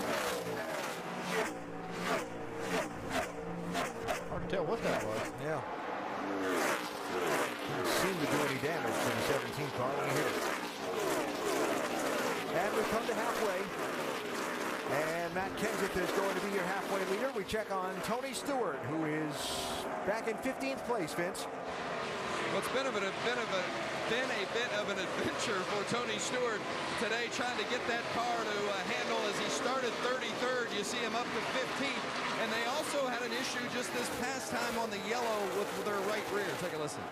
All right, bud. We had a right rear going flat. We were 8 pounds down there. So made some adjustments here. See what we got. Now, they made a 4-tire change on a wedge adjustment, but I just was talking to the tire guy on the 14. They said they actually had run over some debris under caution. It punctured the sidewall. Jimmy Johnson. Jimmy Johnson has hit the wall in turn 4. And a race he was leading.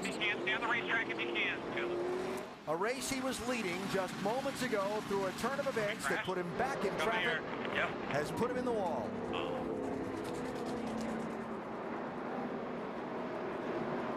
Get her into the garage here.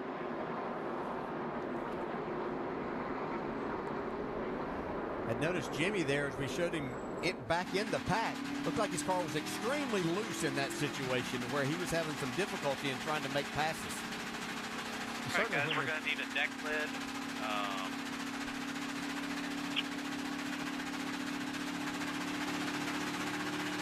We'll stop here in their pit. Maybe we can take a look at it.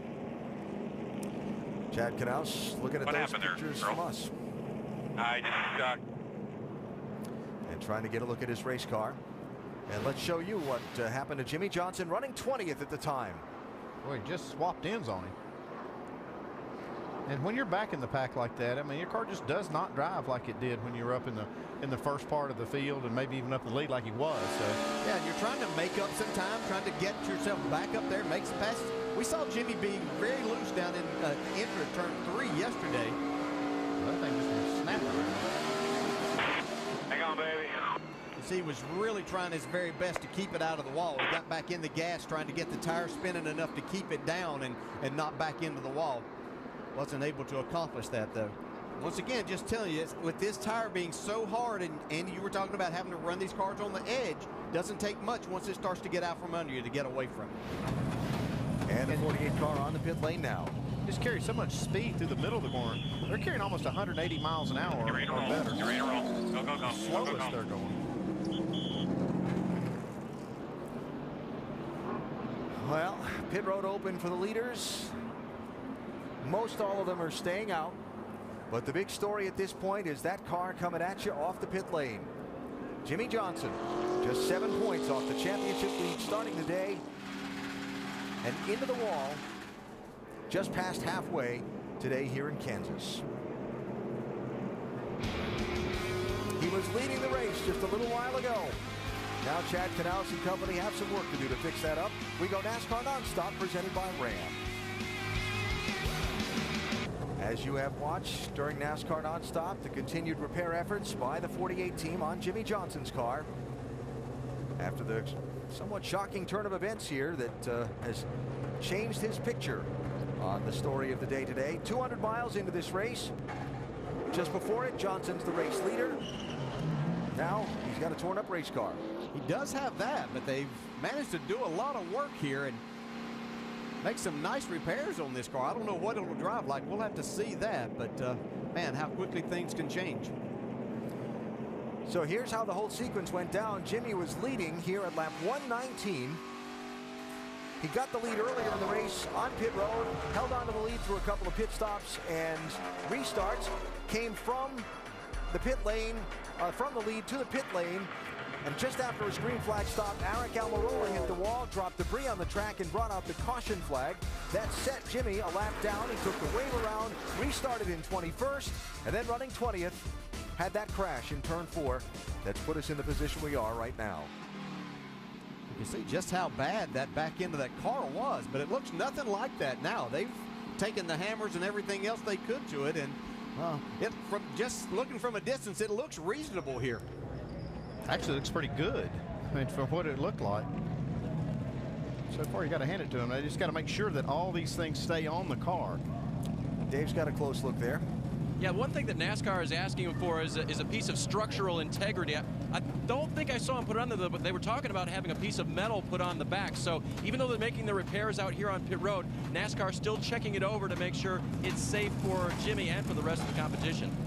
Yeah, Dave, one thing I was noticing as that car was in and the people were pushing around working on it, that spoiler, while firmly attached to the car, still seems to be able to move a lot, and that might affect, see how the left side of it there is wobbling a little bit? Yeah, you can see there's nothing there holding that much. I see that where that gas receiver is. I'm worried about that too, how they're going to be able to take fuel. All right, so Jimmy coming back onto the racetrack and giving us flashbacks literally to a year ago when Johnson had a problem at Charlotte that cost him track position, put him back in the pack, and then this happened while he was trying to make up some of the lost ground. Yeah, this was another instance where Jimmy got loose back in traffic, took a hard hit, but pretty much ended their chance at that 6th straight championship last year. Already a blow to what they're trying to get accomplished this year and getting back the championship for. Fortunately, Jimmy was okay after that hard hit. Certainly not nearly the severity of impact today, but again, another unexpected blow for Jimmy Johnson in 2012 as he races to rejoin the tail end of the field. So about to restart the Hollywood Casino 400 in Kansas, and we invite you to check out NASCAR.com/RaceBuddy to watch coverage live from Kansas Speedway by following your favorite drivers for free with 8 live camera views.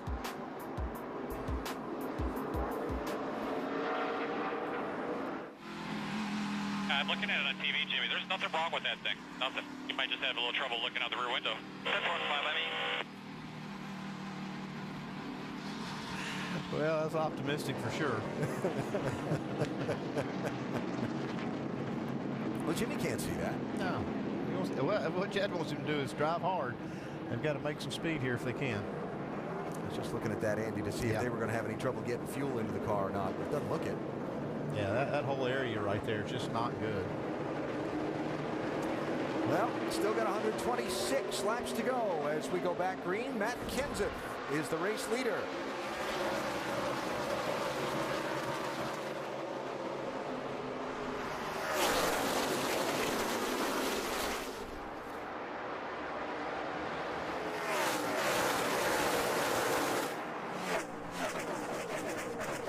Jeff Gordon to second, Clint Boyer to third, side by side, 27 Menard, 16 Biffle for fourth.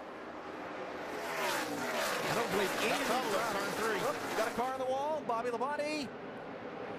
And everybody gets by okay. Right rear, left rear. This will just give the 48 some more time to come in and make some adjustments on the rear of that car, as Bobby Labonte will have to do to his Toyota. Bobby running in 30th position, the first car a lap down at the time of that spin. I say Bobby's got more damage than Jimmy did. They're going to go to the garage.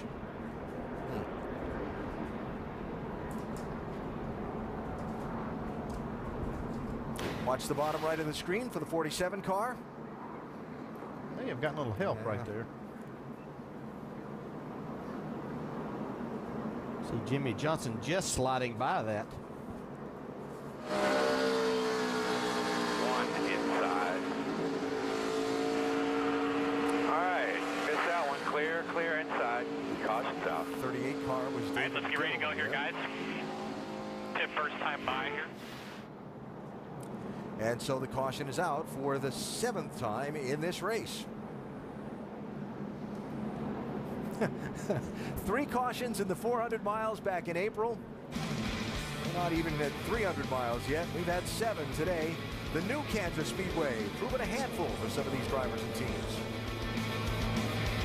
Time today as we look down from our aerial coverage provided by Goodyear. From pit lane to victory lane, every NASCAR driver counts on Goodyear tires. Goodyear, the official tire of NASCAR.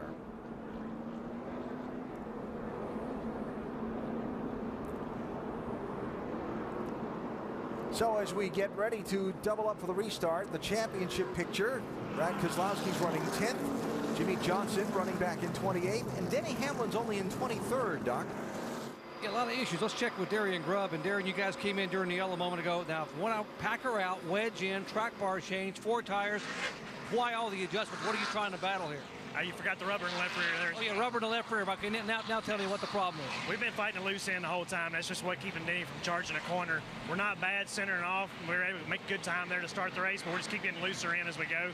So we made a big wholesale change. We're off sequence now because of the wave around and everything else too. So hopefully we make the car a little better. All right, that's Darian. Let's check in with Vince. With the crew chief for Greg Biffle, Matt Kusha, and Matt, you guys had that pit road speeding penalty, went to the back, and you've run back up to the front. How good is that car? I didn't really hear what you said, but we've got a little taste of everything today, being back in traffic, being in clean air. I mean, the Sherwin-Williams Ford Fusion is pretty decent right now. We just need to get up here and get up and lead some laps. Got stuck behind that 15 in that last restart there, but I think we're pretty decent. We're kind of on the either side of being too free or too loose, but hopefully get up here and get some clean air and see what we got. Thanks, Matt. Alan? Greg Biffle coming back from a speeding penalty on a pit stop earlier that dropped him down to 33rd in the running order, and a lot of this ground he made up under the green flag. That's a fast Ford he's driving today. Well, it's not been a good idea to lead a lot of laps in this race. Jimmy Johnson, Eric Almirola have led the most laps. They've been the guys that have brought out the last 2 of the last 3 caution flags, and both have beaten up race cars now. And of course, where Johnson is concerned, the big impact, pun not intended there, on the picture and the chase for the NASCAR Sprint Cup. A lot of time still to go in this race and in this chase, but that's what it looks like right now. Certainly a big shakeup in that, but Brad Keselowski's had his kind of adventure for the day too, or so far it's been an adventure. I don't know what the end will hold. Another restart here. Yeah, I don't think these drivers coming into this race had any idea they'd be choosing the outside to restart. Even through the practice sessions. That's what all the leaders are doing. Matt Kenseth is at right now.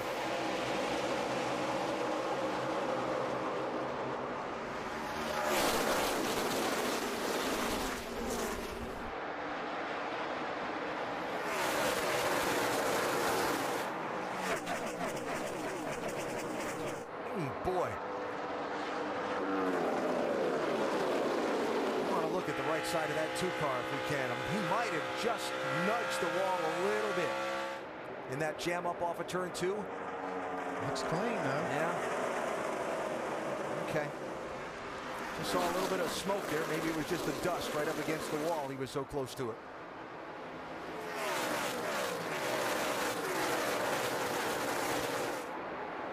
Racing with Kyle Busch is Keselowski. That's for 9th place. Casey Kane, Joey Logano right behind them.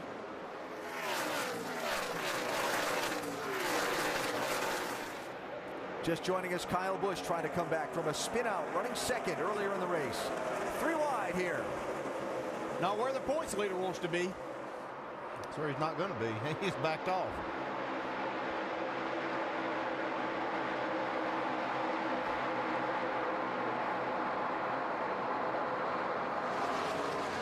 Better not back off too quickly. That 14 car is still trying to charge.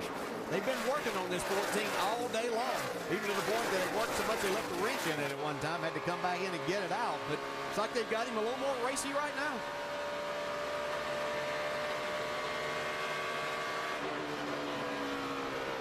Like I said at the start of the show, these other repaves have been good to Tony Stewart. He's finished no worse than 3rd in the last 3 of them. Martin Truex Jr., 56, now going to work on Kyle Busch to see if he can get that spot. That's 12th place. Now, Kyle Busch's car just has not been the same since he spun earlier. Obviously, he was a little too loose at that time, but I'm not sure what that slide through the grass may have damaged, but just doesn't seem to be up to his liking. Not pictured, unscheduled stop for Juan Pablo Montoya, who had gone up to the wall in turn 2 a lap ago, and has brought his car onto and now off of the pit lane. Ryan Newman, Greg Biffle had a moment there, racing for 5th and 6th place. You saw Newman get out a little wider than maybe he cared to, but gather it back up.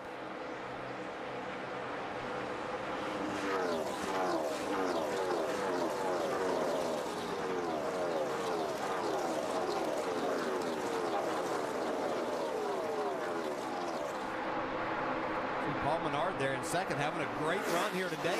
Looked like he was going to win the nationwide race yesterday. Had a great run, but just as they got ready for the last restart, ran out of fuel. Kurt Busch, he's still having a pretty strong run. Yeah, Kurt, one of the guys caught by the caution flag, just like Jimmy Johnson, just after the cycle of green flag pit stops started, had to take the wave around and go all the way to the back of the field. He was running as high as 3rd earlier in the race. Yeah, Mark Martin there in the 55, same scenario. Got caught on that, but making his way back towards the front. Well, you're right. I believe they did get that 5 car fixed up. They had some problems with it hitting the racetrack earlier. Looks like they fixed all that. Casey Kane running in 8th position now. Regan Smith in the 88 has just been kicked back to 9th. So you having fun? Yeah. Yeah, I'd be having more fun with about 6 more spots up, or 7, wherever I'm running. Yeah, man, we're with you on that. Good. I just got to get these restarts figured out, because that's everything. I mean, we have a good restart, we go forward the whole run. We have a bad restart, then, you know, just picking up whatever I lost. There you go. Yeah, and it's always more fun when you're going forward. There's no doubt about that. But he is doing a nice job with this car today. 88 car racing there now with Keselowski for 9th position, Dave. And he might consider this a bad restart. He lost 2 positions, and he radioed in right away. Hit the front turns, but no rear grip in or off the corner. You probably want some grip in these corners. Ooh, trouble, turn 1. Danica Patrick, Landon Castle tangled up. Castle going for a slide. Okay, we did not hit anything. Did not hit anything.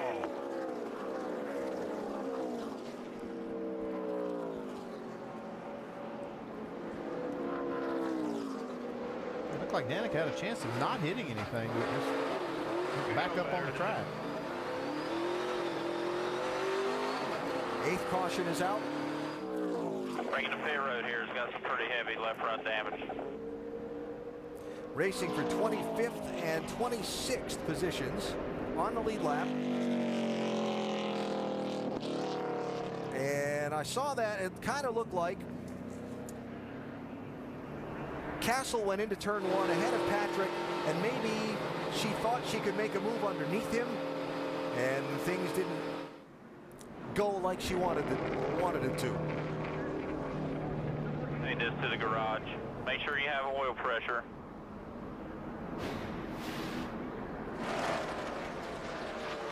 Or maybe there's more to it. This is off turn 4.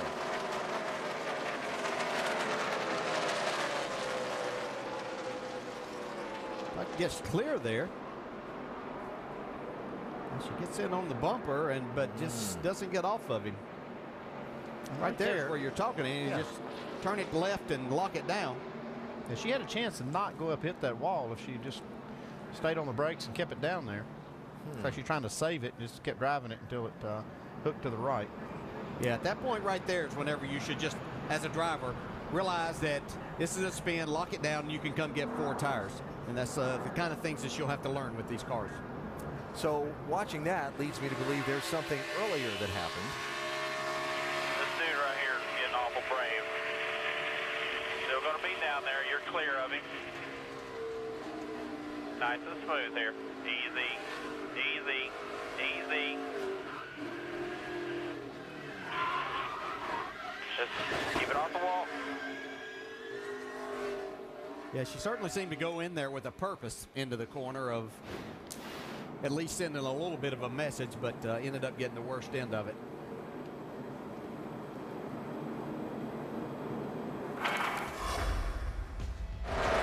This was earlier in the race. Oh, yeah, a little history.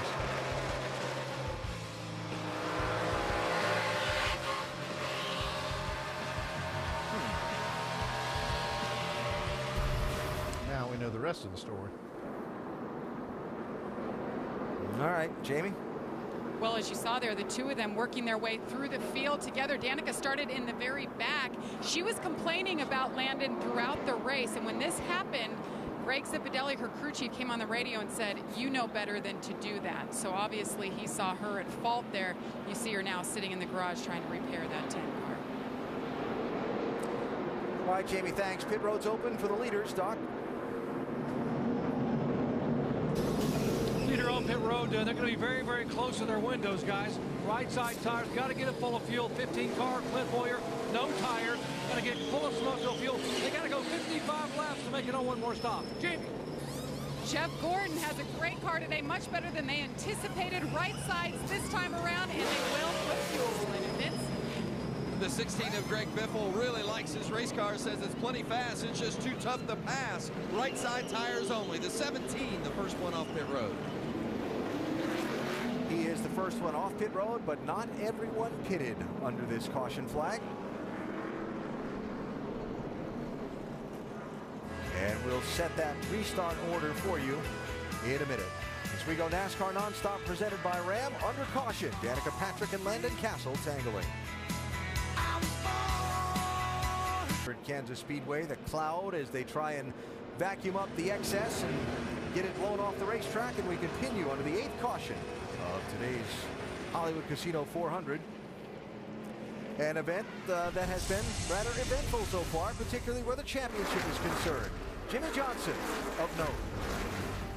And Jimmy had gotten back in the pack because of a pit stop and just lost it coming out of turn 4, got up into the wall. They made a lot of repairs. He's back out there still in the lead lap. Leading the race when a caution flag came out just after he made a green flag pit stop. That's what got him behind. And the most recent yellow, trouble in turn 2. Landon Castle, Danica Patrick, been kind of going at it all day. Looks like Danica gets the worst of it here. And they've got quite a bit of cleanup still to do at this racetrack, so we're still a bit away from the restart. Time for us to go NASCAR Nonstop, presented by Ram.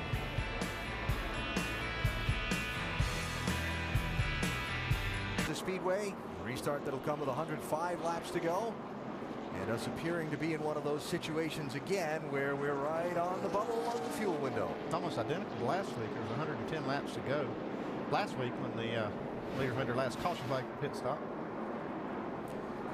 Here's the reason we were under the caution flag.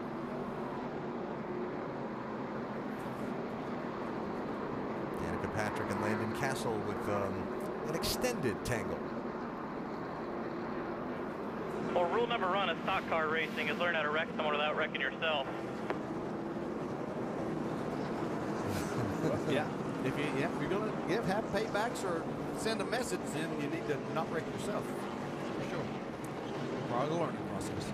All right, couple things, housekeeping here. Jamie McMurray back on the lead lap after losing 2 laps. Took a waiver out earlier, got the free pass on this caution, not pitting under the yellow. Mark Martin, Denny Hamlin, Eric Almirola, and Jimmy Johnson. They're in the top 4 spots. Matt Kenseth, the race leader to the caution, is now in 5th. As we go back racing. How do these torn up race cars in 3rd and 4th perform up here in the front? Almirola and Johnson.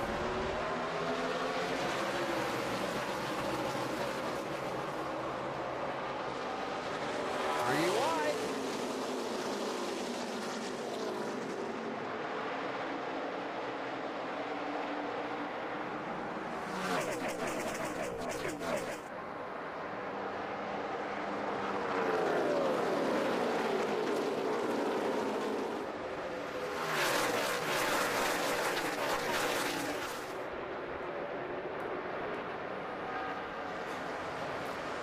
Little sense of urgency on these restarts. Martin, Hamlin, Johnson, Boyer, Kenseth. Now the top 5. Check that. That's Almirola sliding in front of Kenseth to get that number 5 spot.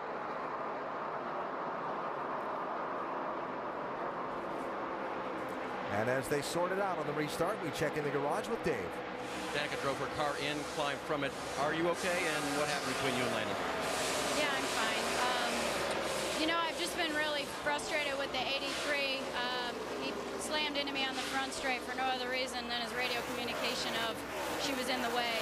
And I've always played fair, but if it's one thing, at one time I can imagine frustration, but it's been pretty consistent with him getting into me. So at some point in time, I got to stand up for myself or everybody's going to do it. So the bummer is that this was my Texas car, that we were having a good run, that we were making the car better, and I'm out of the race and he's not.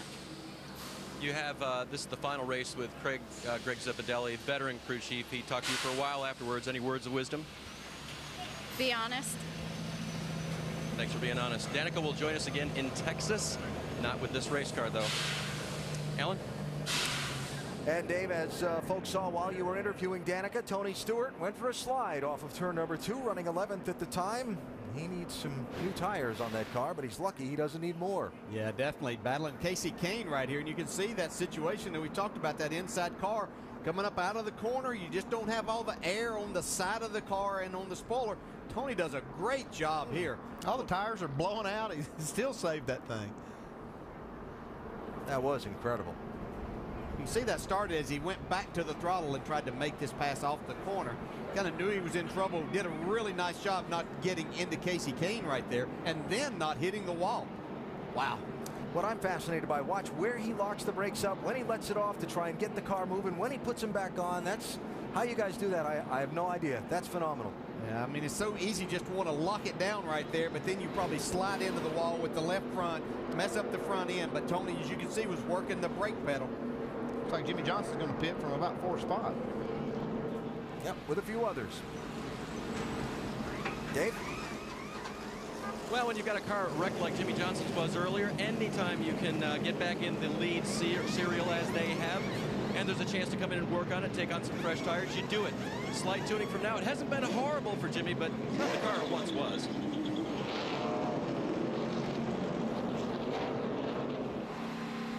So 9th caution is out, and we've still got 100 laps to go. The NASCAR Sprint Cup Series presented by Ram. We get under the green flag this time. Mark Martin, the race leader, choosing the outside lane. Denny Hamlin is to his inside.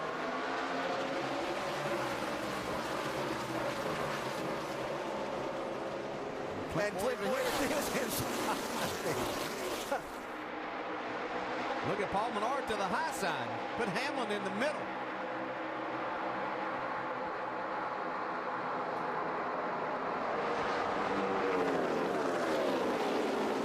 We were worried about it being single file. Oh, trouble. Trevor Bean, Marcus Ambrose. Caution is out again. Hold the brakes. Hold the brakes. Come on down. No rear end damage here. Splitter damage. You'll need to take it to the garage, Tim. I can't tell. I can't see the back. I probably should look this up before I say it out loud, but I'm wondering if there's a full moon tonight. You know how races on your Saturday night short track always go a little crazy when there's a full moon? Yeah, I know what you're saying. I don't know what the answer to this is. I mean, we expected some action. Look at this. Looked like Ambrose just drove it down in there. Yeah. Made contact with Logano, and then around it goes. It's just that situation of trying to get everything you can, and they've become kind of comfortable right now with the racetrack and the grooves that they have and the speeds that they're carrying.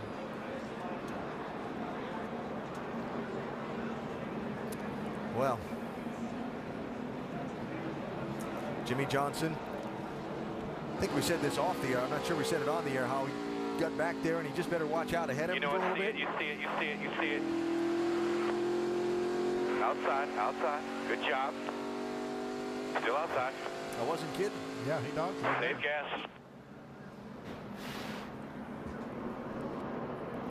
Note takers on pit road among the leaders.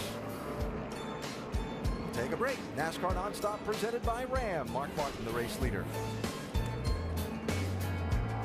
For some of the faithful here in Kansas, with one of the best recruiting classes in the nation, John Calipari's Wildcats are reloading to defend their national championship. Don't miss our exclusive multi-part series coverage of one of the top basketball programs in the country, Kentucky All Access. Wednesdays at 7 on ESPN. What car does he drive?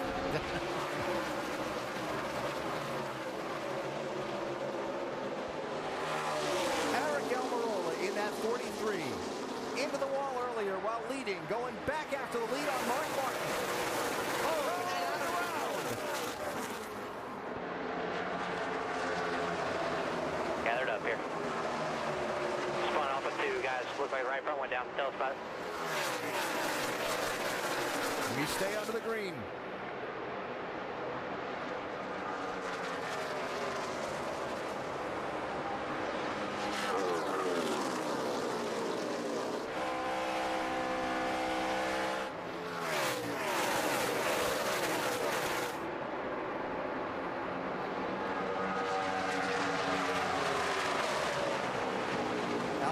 Safely back around to the pit lane. And Mark Martin now with a little bit of a pad out in front. He was side by side with Almirola off of turn number 2.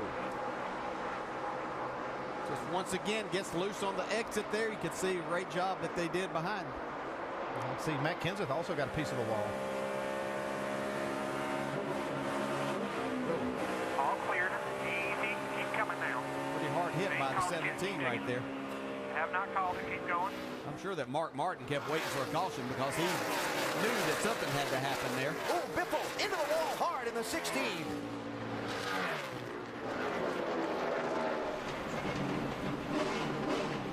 Just hold the brake here if you can. Just hold it right to the pit stall. Nice and easy. Here you go. I wrecked it bad.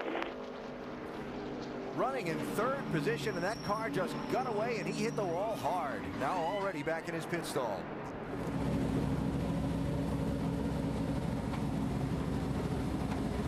I don't know, I just looked up and that thing was going straight in the wall. I don't know if he overcorrected from a loose situation off the corner.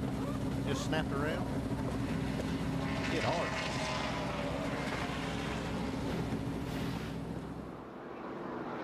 Yep. See it start just getting sideways then. Hard into the wall.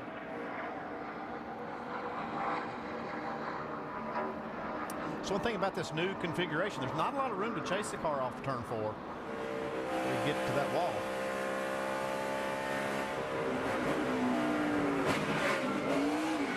Easy. Hold it there. Hold it.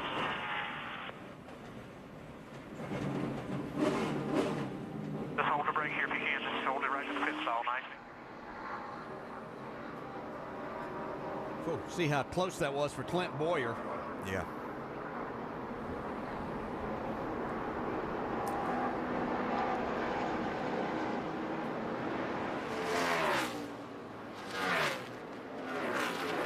Greg Biffle running up near the front, got a pit road speeding penalty earlier, went all the way back to 33rd, came all the way back up front to be running 3rd at that point, and you can see the frustration on his part.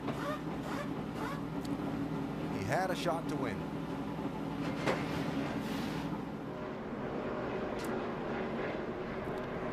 So pit road going to be open here. We've had so many caution laps since all these front runners were in. Matt Kenseth probably needs to get the right side of that 17 looked at after getting into the wall, but I don't imagine we'll see a lot of takers here, Andy. Well, they pitted with 110 laps to go, and most of them can go maybe 100 or about 55 laps. The doc looks like Matt's going to come in and get his car worked on. Yeah, they talked about doing right sides only, but then Matt said, you know, go ahead and put 4 on it while you're fixing it. We might as well put the left sides on. Right now they're going to work on getting the fender pulled away right rear. Kenseth said he was watching the 43 spin and just lost it for a second, and that's when he got up in the wall. They are going to come around. Well, they're going to come around and put left sides on now. Take their time, get the right rear fender pulled away. So, Matt, we'll still have to make one more stop, by the way. You cannot make it from here on fuel. They were hoping to be able to squeeze it to lap 212 and make it, but now pulling right front and right rear fender away and left side tires going on. Guys? All right, so eventful action after that last restart. Aric Almirola spins off turn 2, racing for the lead. He gets the free pass at this caution. Matt Kenseth also into the outside wall. He continued, now pits for repairs. We go NASCAR Nonstop, presented by Ram. Kansas Speedway. If you were expecting drama, we said earlier the yellow might be a popular color. We were not wrong. Jimmy Johnson coming into the day second in points, spun all on his own. Yeah, all by himself, just lost it. No side force, backs that baby in the wall.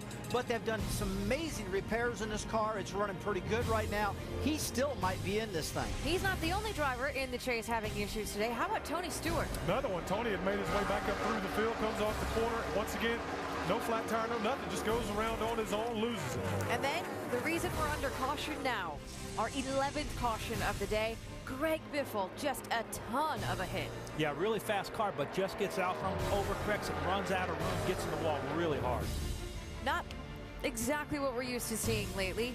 Cautions have been coming down, except at this newly repaved track. Why are we seeing what we're seeing today? Nicole, what's going on right now? Because of the brand new surface out there, the tires have got to be very, very hard to withstand that. The problem is, though, when you have a hard tire, it slides a lot on the asphalt. It creates a lot of heat. The right front air pressure builds, the tire gets real hot, it blows out. This is pretty common. This track needs to get wintered in with all the snow and stuff during the winter. They come back next year to be better. Goodyear needs a softened tire for a couple of steps. Things will be much better when they come back. Expectations for these final 88s? I think we're going to see some more tires go down. I think we're going to see some more spins. But Clint Boyer has been really racy up front. I'm looking at Clint Boyer.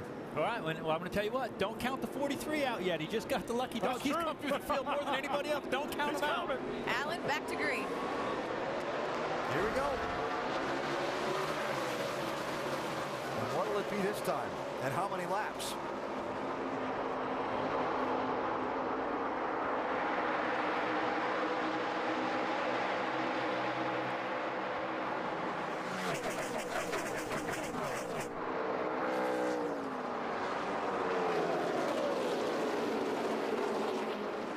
The slow car of Greg Biffle just in front of the race leaders as they come by at full speed. And the Biff gets out of the way. Try to just get back up to speed after repairs to his car. Mark Martin leads. Clint Boyer second. Denny Hamlin third. Fourth, 27 Menard trying to ease in front of Casey Kane in the 5.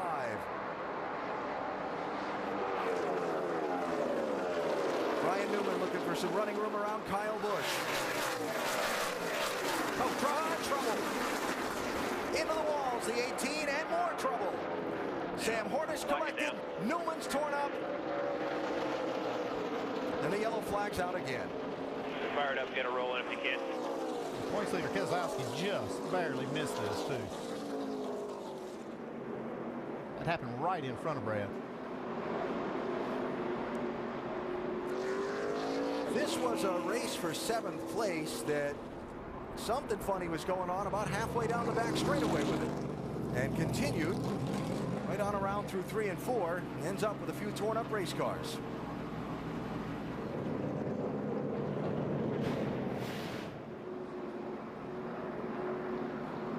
And Newman gets in the back of Kyle Busch. He was already loose. Kyle was pretty much all day. But you can see just how close that was for Keselowski.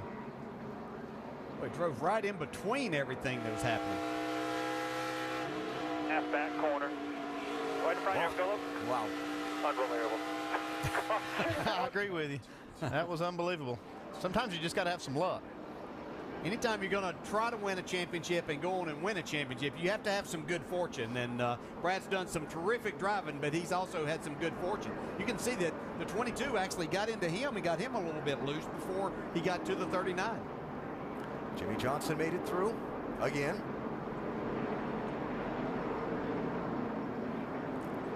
And an extreme toll being taken by the new Kansas Speedway. Rusty described it very well a minute ago. This racetrack is going to be terrific when the surface ages, even just through a winter. Yeah, it'll take some time. It is. The tire is hard, just like he said. This racetrack is losing some grip because of all the action throughout this entire week. Man, if we win the championship, just go ahead and save that part right there, that video clip. I hope there was an NASCAR camera of that. It's a minefield. It's unbelievable. Yeah, we got it for you, Brad. Mark the tape. I'm just flashing back to the radio we heard earlier with his spotter, Joey Meyer. Before he could even say anything, go high, go low, it just unbelievable.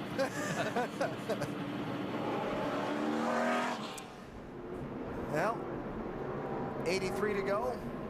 Not many takers on the pit lane. And caution out for the 12th time in this race.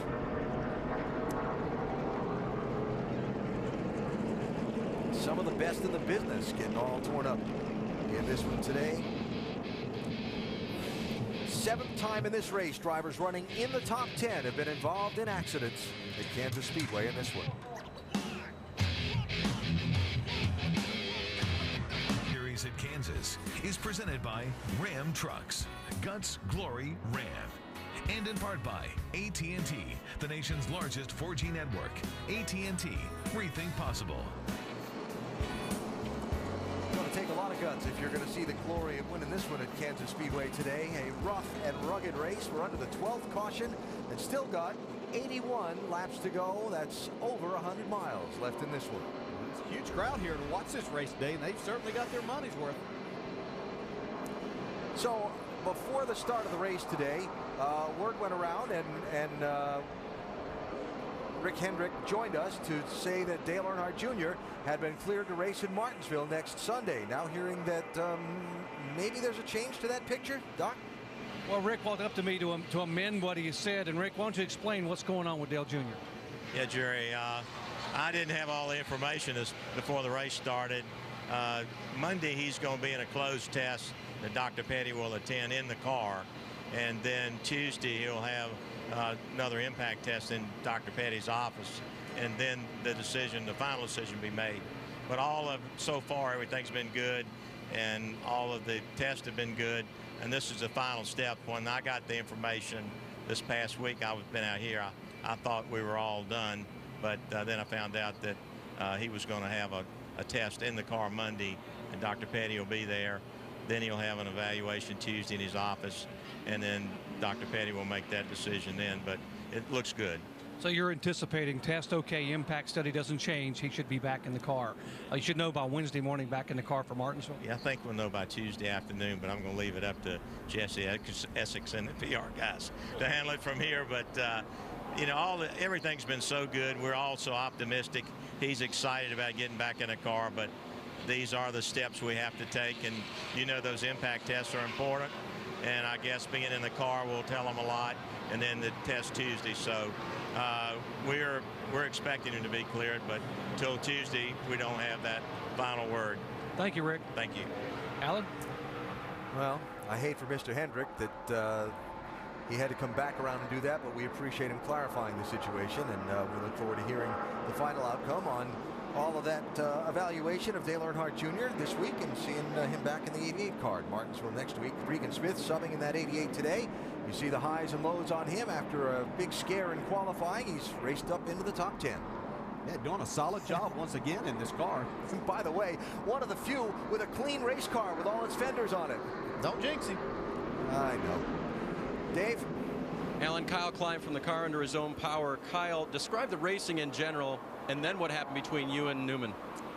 Everything's just on edge. I mean, you're really slipping and sliding and fighting for as much grip as you can find out there. And so, you know, I'd come down the back straightaway. I come low a little bit and to protect the bottom just to try to make sure I could keep my line down there. I've been losing spots on the top all day, but Then Newman just ran up on the back of me and got me loose, which I've been loose all day, and then he ran into the back of me and spun me out. So just impatience. I mean, there's still 80-something laps to go. I don't know what that was for or why or whatever, but I'm glad he's wrecked along with me, and he'll get another one here before the year's out. Sorry, you're out. Kyle Busch done for the day. Alan? All right, Dave. 79 laps to go.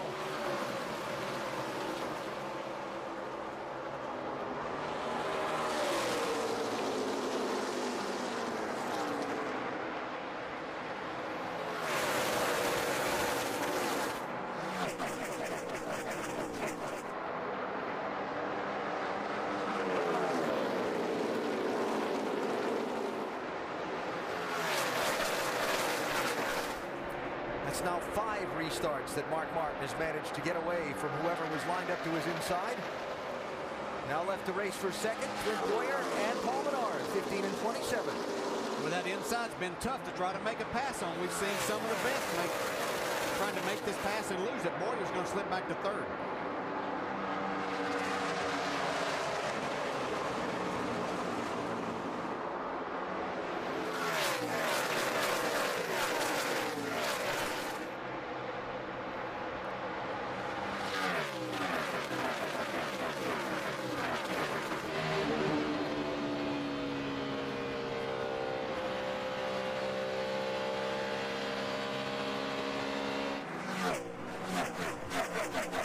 By the way, Marcus Ambrose, the free pass at that last caution. He's back on the lead lap. Timmy Hill has gotten a free pass, got 25 cars on the lead lap at this point. There's still a lot of racing left to go.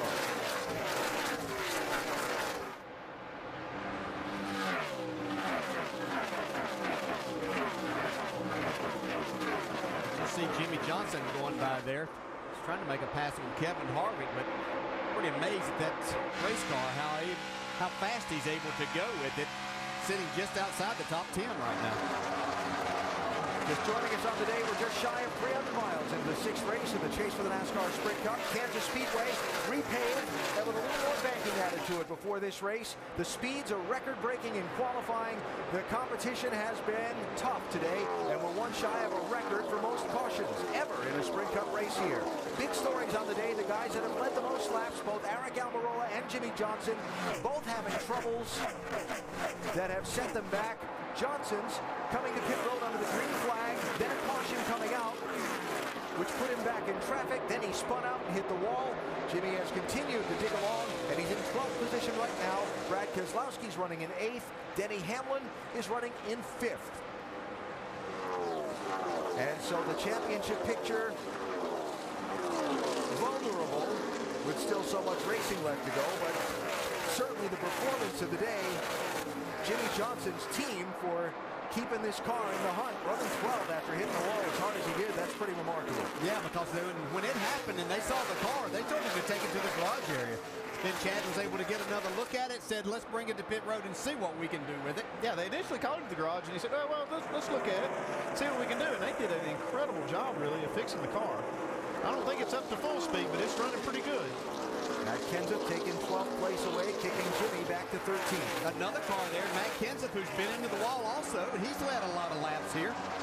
But he, in trying to dodge Aric Almirola when he was spinning just a little bit earlier, tried to make sure he was getting away, but hit the wall coming off the 2, trying to make his way back forward now. Others that have had trouble today, Tony Stewart has spun out. He's still on the lead lap in 17th position. We've seen some guys get caught up in some of the incidents happening around them, and most have still continued on.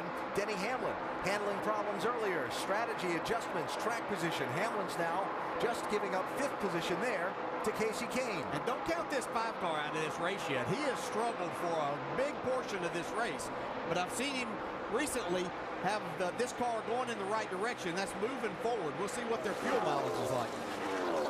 And one of the other big ones, Greg Biffle, who ran so well, had a hard crash a little while earlier. He's taken his car to the garage. We check with Doc. Yeah, Denny Hamlin, guys, last pitted on lap 137. Now, that means if you do the fuel calculations, they got to be getting very, very close.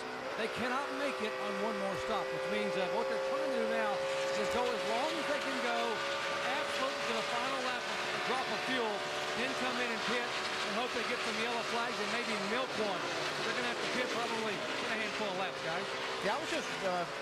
calculator trying to figure out how far they could go. They would have to go 75 laps in this stint, even though we had a lot of caution flags to make it. And I'm sure they can't do that. And I think Mark Martin's in the exact same boat. Mark Martin leading the race at the moment in the check of the championship picture as they run now. But again, we've got just over 100 miles to go in this race. We're just getting to the three-quarter mark. 12 caution flags. And the story on Mark Martin, the same one we were just talking about with Denny Hamlin. Yeah, that's good. You see, that would be 130 laps to the end of the race. If you split that up, it'd be 65. Nobody can do that. So you say, okay, they can probably go about 55 laps. That means they would have to go 75 in this segment. Okay, then why haven't they pitted? We've had ample caution opportunities for them to get to pit road. I can't answer that. Maybe you can, Jamie. Well, they're not in the chase, so they're going for it. They're trying to risk everything right now. And Mark just came on the radio and said, guys, I can't shut it off anymore. He's been saving as well as he can. But the guys right now on pit road down here in his pit box putting their helmets on, getting ready.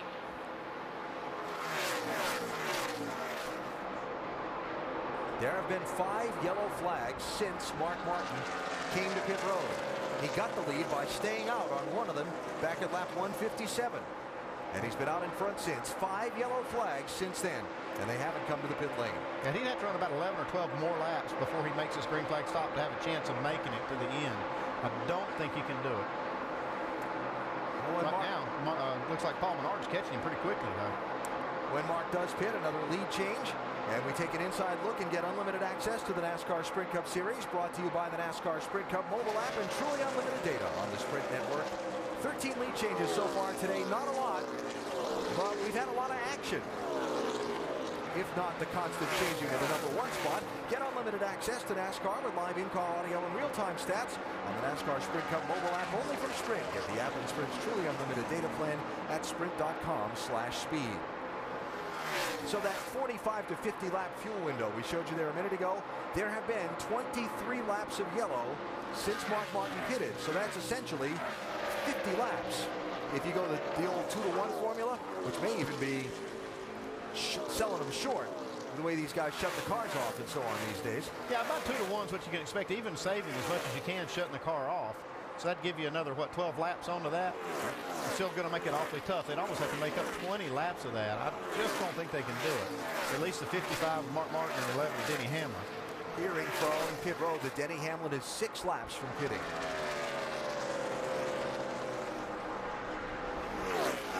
And the other aspect on that is, as we see Hamlin come by here racing Regan Smith for 6th and 7th, with the frequency of yellow flags today, it's unlikely to expect this race to run green from here to the finish, right? That's what I'm thinking. I just don't know how we can do that. We haven't seen it happen, and especially we've had a couple tire issues. We haven't seen a long run since we saw the last one. So I'm not sure what we'll see here as far as green flag and what you can expect. That's why you're seeing Denny Hamlin and Mark Martin go as far as they can here, hoping to get another caution. And on a day where it's been overcast for much of the day, all of a sudden the sun's starting to pop out here in Kansas City, Kansas. That'll change the handling conditions also. Yeah, like they needed something else to get in their head or under their tires. Yeah. So there are your top 5, 6, 7, and 8. With 62 laps to go. And we look down on the race leader Mark Martin from our aerial coverage provided by Goodyear. From pit lane to victory lane, every driver counts on Goodyear tires. Goodyear, the official tire of NASCAR. Mark Martin, Paul Menard, Clint Boyer, your top 3.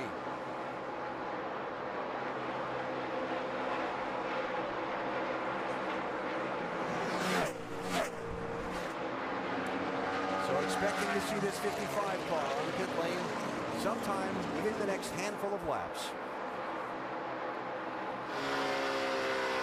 If any way he can make 5 more, he could possibly make it to the end. You know, it's funny because watching Denny Hamlin, I'm curious how much of his lap time here is lack of performance in the car and how much he might be backing off, saving him some fuel. Now, I'm sure they're looking at this and they could just possibly stretch this. I'll tell you how big surprised they can, but I've seen some stranger things this year. There's the hand out the window. Signaling the drivers behind him. So look for Denny Hamlin to slow right here. Mark Truex almost didn't see that. Yeah. 59 laps to go, Doc. Denny Hamlin has gone 71 laps. So you heard all those caution laps Alan was talking about. They'll have to go 58 from here on out. 58 and a half laps. So they think they can do it with very few caution laps. Because Denny does such a great job saving fuel. 4 tires, wait on fuel. He's got his full. He's on the way. Now he'll try to roll the dice and make it all the way to the checkered flag. See, Mark Martin's still out there. He pitted the same time that Denny Hamlin did. We saw this team with Clint Boyer win a race last week on Fuel Miners League. We know they get good mileage. Jamie, when are we going to see Mark Martin?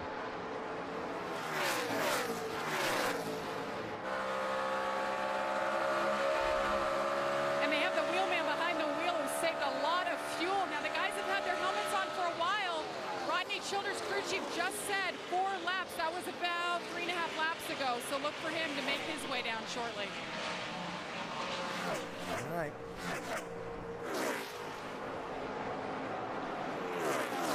What you're telling me, it doesn't matter if we have 3 cautions in a race or if we have double-digit cautions, it still comes down to fuel mileage in these races.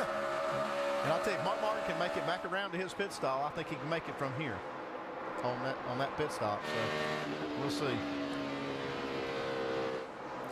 Casey Kane by Clint Boyer for 3rd position, Vince. Since the first 2 pit stops when they had to make chassis adjustments on that car because it kept banging on the splitter, they have not touched the chassis on this 5 car. It has just gotten better and better. Casey says it's a little loose on takeoff, but once this thing gets going, it's been a rocket. They can make it on just 1 more stop, as most of these others can. As you see, Mark Martin has hit pit road. Jamie Little? And they decided to bring him down a little bit early. It's going to be 4 tires. Rodney Childers asked this driver, do you want scuffs or stickers? It looks like they have stickers on the wall they're going to go with. It's going to be nice and smooth. See what he can make out of this race from here on out. Very important not to get busted for speeding on pit road on the exit. Turn your wheel.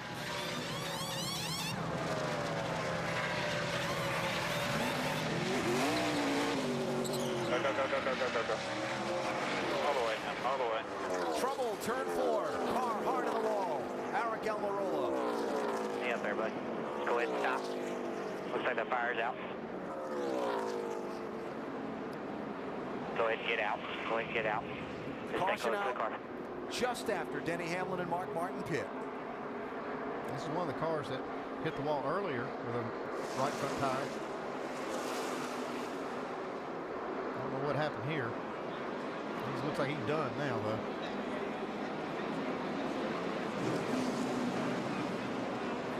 He's running 13th at the time. Boy, what a day.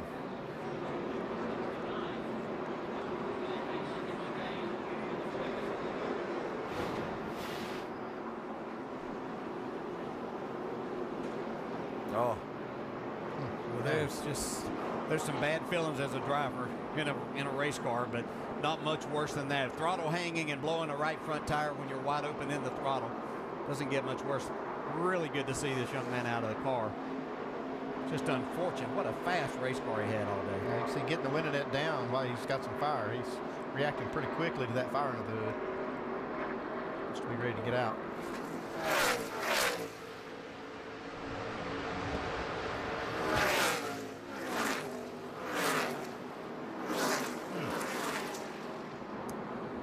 Almirola's led the most laps today. He had a right front down and got into the wall while leading back at lap 122. He spun out, racing Mark Martin for the lead. A spin that didn't bring a caution flag out. And now this, after getting back onto the lead lap and a hard crash. The pit road is closed. They are bringing the field down the pit lane to allow the safety workers to clean up the big mess that crash has left in turn 4 with all the liquid running down from the machine where it came to rest. And so no one supposed to stop in their pit box as they come down the pit lane here. And now really this takes fuel to the finish out of the question for everybody with the timing of this caution flag. Yeah, most everybody go from here. And you saw those 2 cars that pitted under green. They're going to be a lap down. They'll be able to take a wave around when all the cars pit. And it should help them on their issues if they were close enough. They should be able to get their fuel. Their biggest problem is having to come from so far back now. Mark Martin is going to get the free pass on the caution as the first car a lap down. Denny Hamlin, the second car a lap down, will have to take the wave around. So that means that Hamlin can't pit under this yellow.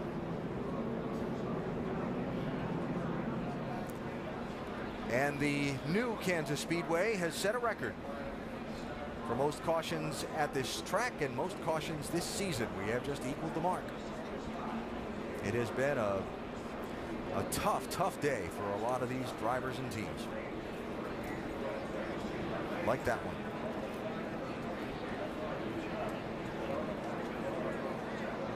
That was a fast car today, though. Even after he hit the wall the first time, he was up front going for the lead at one point. Well, for all of these drivers and teams, anytime you go to a newly surfaced racetrack, speeds will be up and it'll be dicey on grip, and we have seen, as is not uncommon at new racetracks, sometimes some problems at that right front.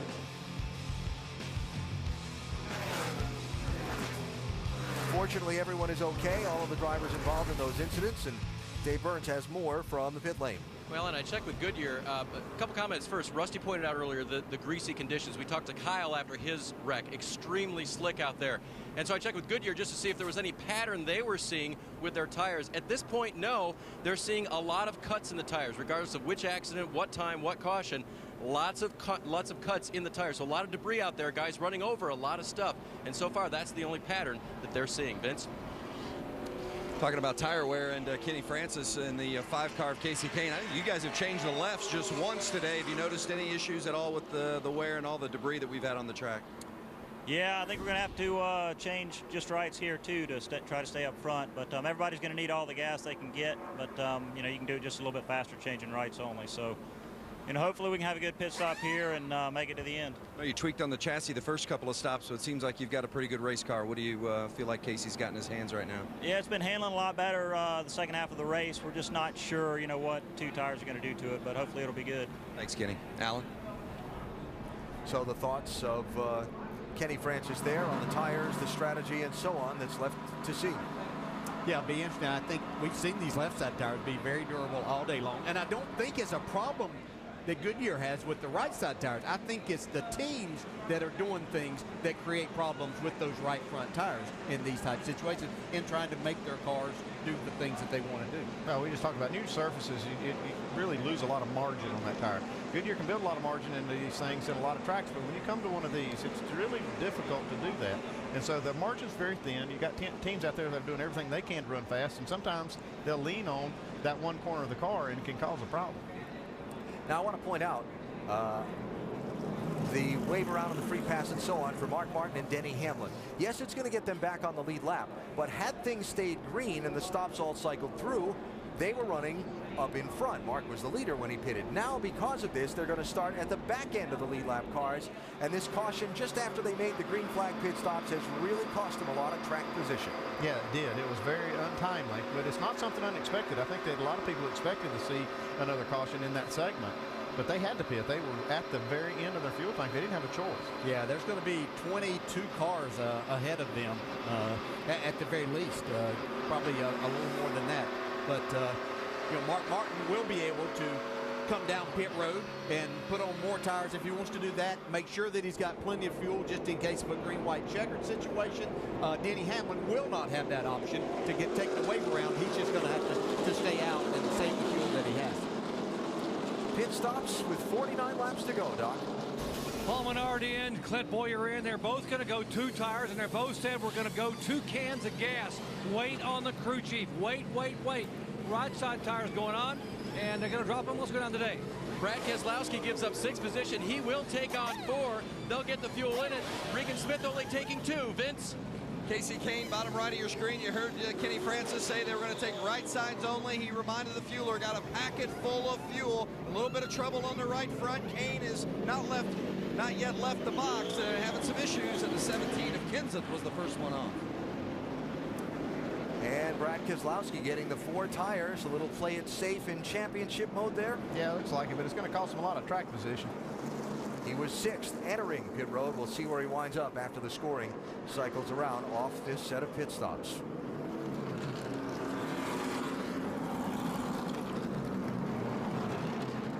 So Matt Kenseth first off the pit lane as we work the yellow flag, the 13th yellow of today's race, and still got 49 laps to go.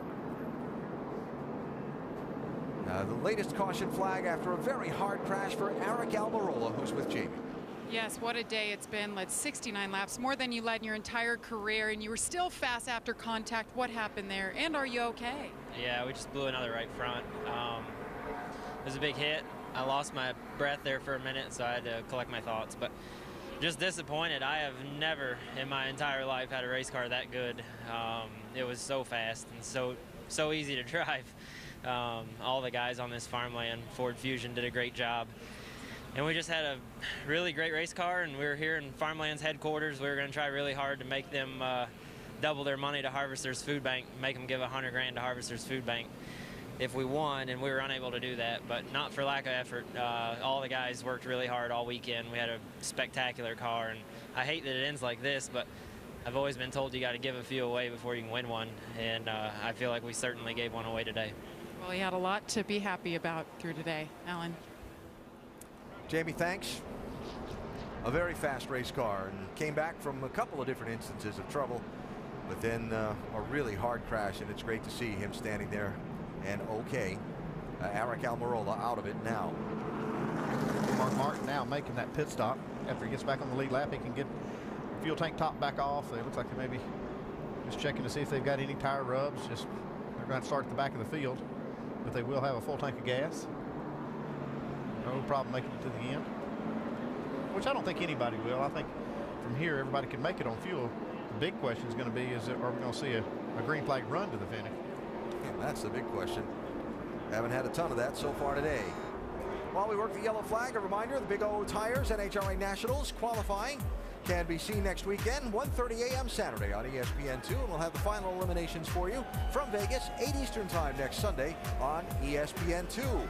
And the chase for the NASCAR Sprint Cup continues from the Paperclip, Martinsville, next Sunday, ESPN, 1 Eastern Time. The April race there, Jeff Gordon led on a late restart. Clint Boyer went 3 wide on him. Gordon got bumped and knocked around. His whole season might have looked differently. Ryan Newman won the race. Who knows what's going to happen in the final laps next Sunday. Hope you're with us in Martinsville. Well, it should be exciting once again. Jimmy Johnson down pit road.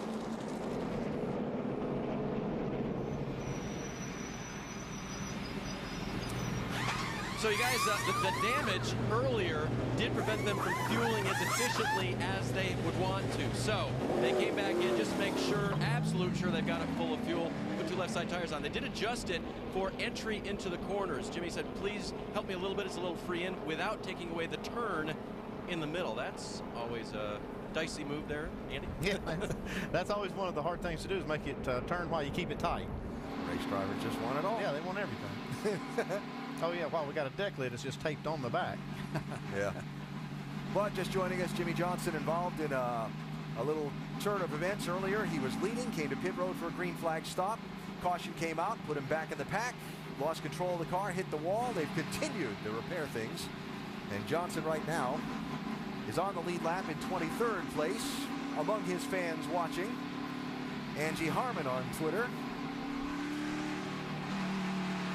And I agree, that pit crew has done an outstanding job getting that car. They certainly have.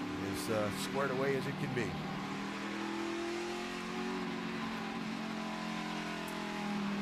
A lot of cleanup still being done down in turn 4. It gives us a chance to check in with our in-race reporter, Clint Boyer, showing in 5th right now, DJ. Hey, Clint, Dale Jarrett again. You there? Yeah, I got you. I was trying to think of exactly what I'm going to ask, but just your impressions on this day so far. She's been a wild one, hasn't she? I think I see some raindrops. How about that? We haven't seen that yet today. About the only thing we haven't seen. We have seen a lot, but looks like you've got a race car capable of winning this race. Am I correct on that? Well, I think we just bottom line on the restarts keeps killing us, but we'll just keep hanging in there and being smart. Hopefully we'll prevail at the end of this thing.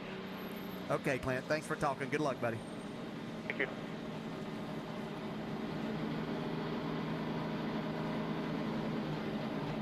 All right, so as they double up for the restart, you see Clint Boyer there on the inside of row 3 in 5th position. Things a little chaotic and congested exiting from the pit lane at the end of those last stops. Dang it. I feel like he could have got somebody. Maybe got a few cars more than they were able to win off the pit road. All right, let's set it up. 25 cars on the lead lap. Free pass was Mark Martin. Denny Hamlin and Sam Hornich Jr. took waiver rounds. They're 24th and 25th. Brad Keselowski, by taking the 4 tires on the pit stop, gave up 6th position. He'll restart in 13th here. And the leader will be Matt Kenseth with Tony Stewart, who had a wrench left in the car, leaving pit road earlier in the race. At one point, said to his crew, you need to get your heads out of back in the game. And now is up there side by side with Matt Kenseth to race for the lead. Yeah, also spun out coming off of turn 2 over there. Flattened all the tires, but made it back and didn't tear anything up. Here he is trying to win the race. 45 laps to go.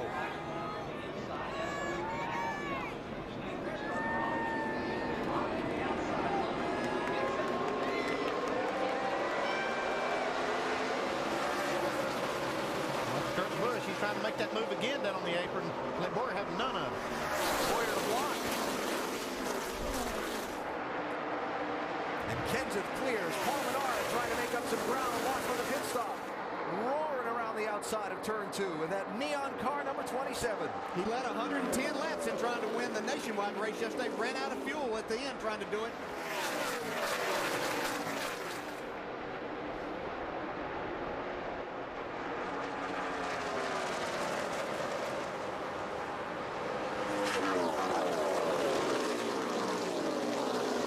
See Stewart sliding around, losing some of the ground made up on pit road.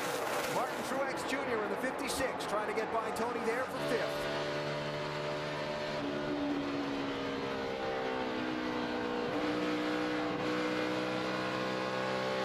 I know Tony and his team was trying to get some track position, think that would make it really help them, but their car has had handling issues all day, just putting fuel in there. We'll see how that works out for them. Jeff Gordon for 24, Carl Edwards 99. That's 8th and 9th. Haven't called Carl's number, I don't think, at all today. No, he looked like, and I really thought from practice yesterday he was going to have a solid day, but just hasn't been there. Right around that 10th position, back to 14th or so. You see all the cars coming off turn 4 through all that speedy drive. They cleaned it all up. There's some residue still left up there. We see some dust. That shouldn't be any problem for all the cars coming off of that corner. Doesn't look very safe though, but it is.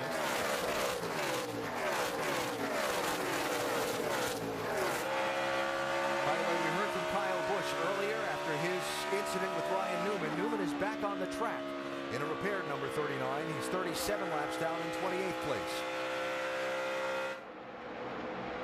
So Matt Kenseth, who got into the wall off of turn 2 earlier while running up front, when an incident happened around him, wrinkled up the right side of that 17 car. Now he's back in the number 1 spot, and here's a challenge for 2nd. Kasey Kahne on the move. Yeah, I think that said earlier, going to have to deal with this 5 car before the end of this race. He's really making that groove right there work, and this is where Kasey Kahne likes to run most of the time, keeping momentum up to 2nd now.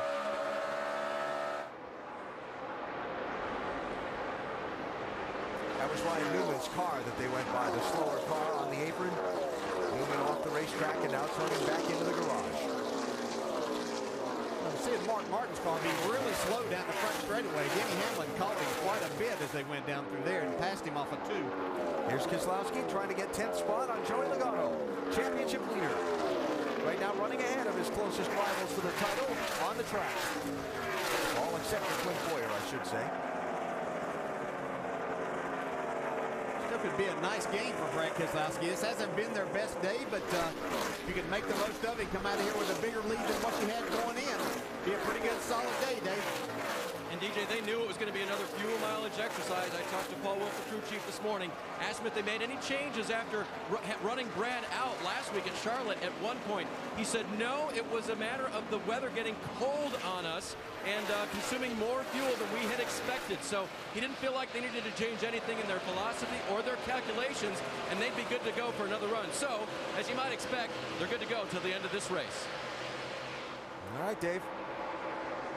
Certainly there have been a lot of obstacles for all the championship contenders to dodge in this one. And so far, Brad's been pretty successful at dodging them so far. They had one earlier where 2 cars crashed in front of him off turn 4, and he split them and managed to get through untouched. Regan Smith making the most of his drive today at Kansas. In for Dale Jr. in the 88 Hendrick car. That's 3rd place he's trying to get. Now, you heard Dale Jr. is going to want this car back next week, so he wants to see what he can do with it. Well, he's doing a great job with it, that's for sure. If he hadn't opened people's eyes before, days like today, he certainly will. From 39th to 4th at the moment, Dave, for this 88 car. Yeah, but you described it earlier, Alan, a very loose race car in qualifying, put him back there for the beginning. Crew Chief Steve Letarte just told him, push the button, go for it. So if we had any concerns about them running the final few laps without stopping again for fuel, there are none. Crew Chief wants him to go.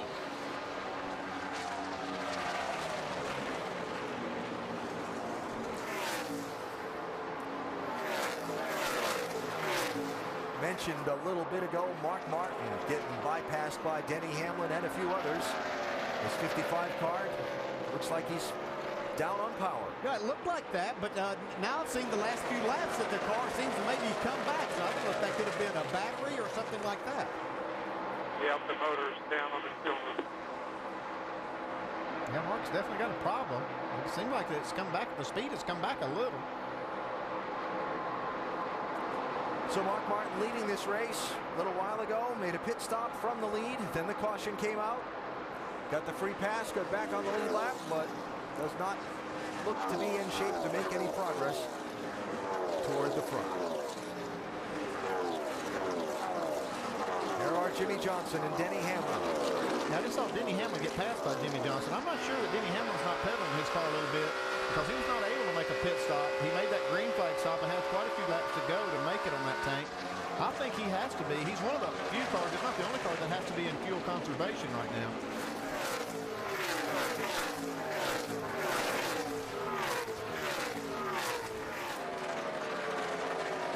Keep an eye on Hamlin and see where things go in this 11 as they look to try and make it to the finish.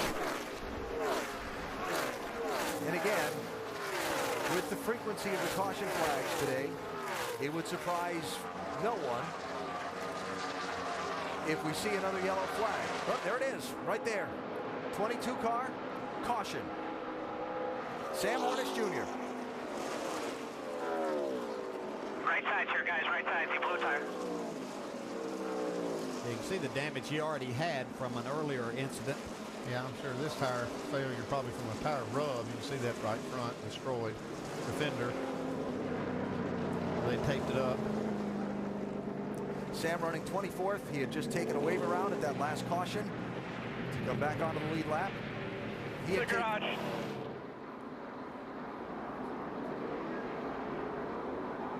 Boy. Oh. Just glad we have these safer barriers these days for these wrong tires. Still a hard impact for these drivers, but much safer issue for them.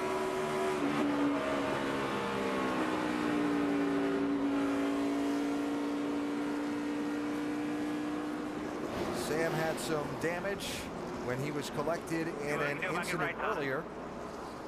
Yeah, Ryan Newman and Kyle Busch got together, and he got into the back of Newman then, trying to avoid it.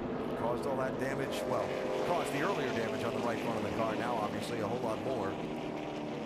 And you were just talking about Denny Hamlin pedaling it. Now that he's in this situation, does he come get some tires, put fuel in this? Oh, absolutely. I think he comes in now and gets tires and fuel. He's not going to give up many spots either. He's 18th. If he comes in, I think everybody else behind him probably will too. I think it's pretty much a no-brainer for him to come in.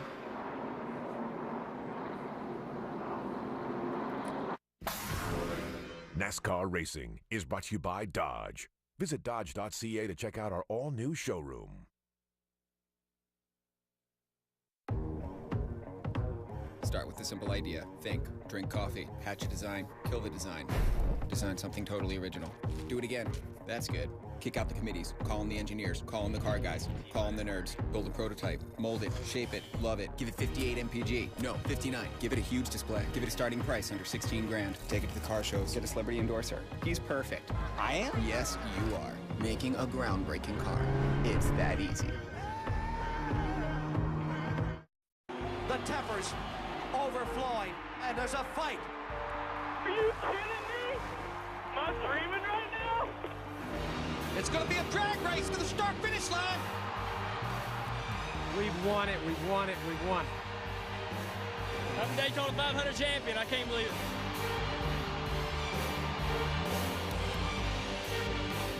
Great seats can still be yours. Call 1-800-PIT-SHOP or visit Daytona500.com. Found out what the problem was. 14th caution out in Kansas. Keep an eye on this situation in NASCAR Nonstop, presented by Ram.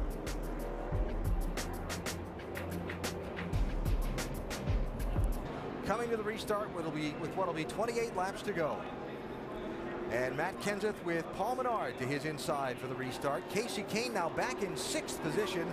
Lost some spots under the caution flag. More on that in a minute.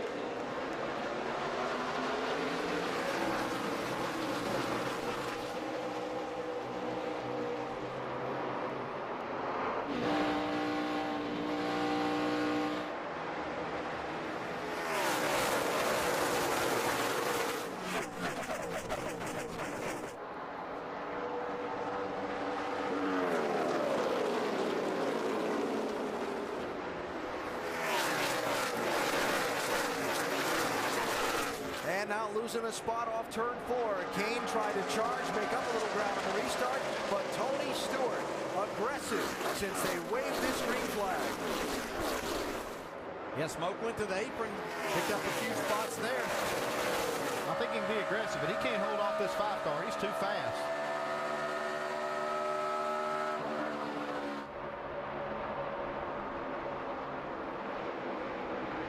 He's giving it a go, though.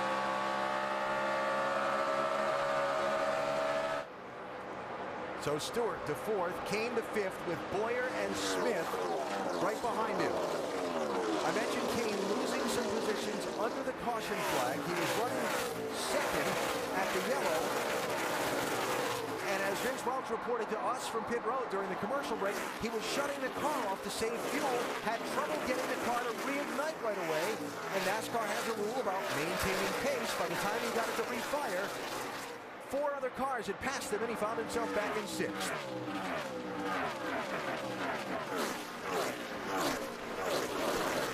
And now he's trying to make some of those spots up. It's just another huge mistake by this race team, and I know that what he was trying to do, it seemed like they would have had plenty of fuel, but in an effort in case, I guess, a green-white checker, they just nothing's gone right in this chase, really, for this 5 team. There are a lot of teams today that they could say nothing's gone right for them. And a lot of teams that have had to overcome troubles during the course of this race to be in contention and to win. Canes would certainly be one of those. The car very ill handling earlier in the race. And then after they got that straightened out, this latest problem that's left him some ground to make up.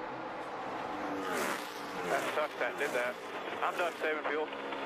10-4. We need to fix this. Like, sorry about that, man. It ain't your fault. Okay, we'll do it from here. Yeah, that's got to be frustrating. You shut the car off trying to save fuel. You don't really need to. They're just doing it for insurance. And then finally now they're saying, okay, just no more of that. Can't afford to lose any more spots, especially in the caution. Well, the way this thing has gone today, certainly reasonable to expect we might go a little overtime in this one. Yeah, see Martin Truex there in second. Could this be a little redemption? He looked like, after dominating the race here back in April, that he was going to get a victory for this team. Got himself in a position to make up for that and go to victory lane here today. Led 173 laps in the April race. Passed by Denny Hamlin with 31 to go. And had to settle for second. Said that race broke our hearts. He's got some making up to do, though, because right now, Matt Kenseth has set sail. I guess nobody told him that everybody else at Leeds had problems and hit the wall or something, but he doesn't seem to be concerned with that right now. Nope. So there's your leader, Matt Kenseth. Truex, Menard, Stewart, Kane, the top five. Boyer, Smith, Gordon through eighth. And then Brad Keselowski running in ninth. Kevin Harvick 10th. Jimmy Johnson running in the 11th position.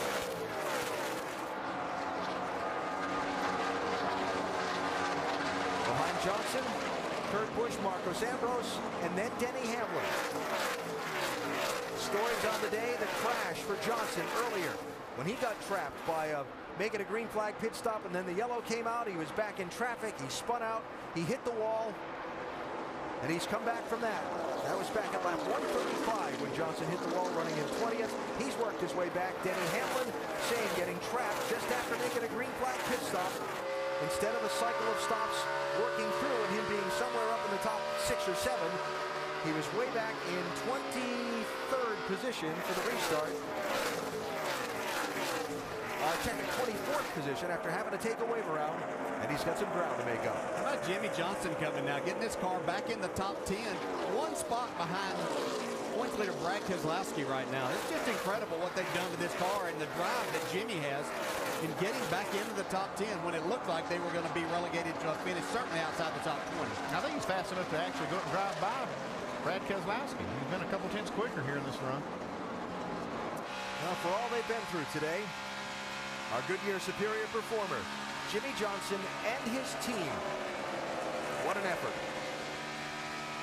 If they win this championship, this will be a day to write down and make note of. Yeah, they were talking about having to come in. They were going to need a deck lid for it and all kinds of things. I really didn't think they were going to be able to fuel this car, anything else. But, Dave, they made the repairs and got him in the top 10 now. The rolling roll of tape speeds on, and Jimmy Johnson is able to control it. That fuel question shouldn't be a problem. Remember, they came in and packed it full of fuel at the very end. But it was interesting talking to Chad Knaus this morning. We thought it was going to be a hot and sunny day versus the days we had had previous. So we talked about the unknown, the unexpected. I said, you like that kind of challenge? He goes, yeah, and I think our team really responds well. Well, guess what? They've been challenged today, and they've come through. Yes and yes. They have been challenged, and they have come through. Well, I think they'll probably look at it in two ways. They're going to have missed an opportunity to take this points lead away with a fast race car from the two, but they also have avoided disaster in the same day.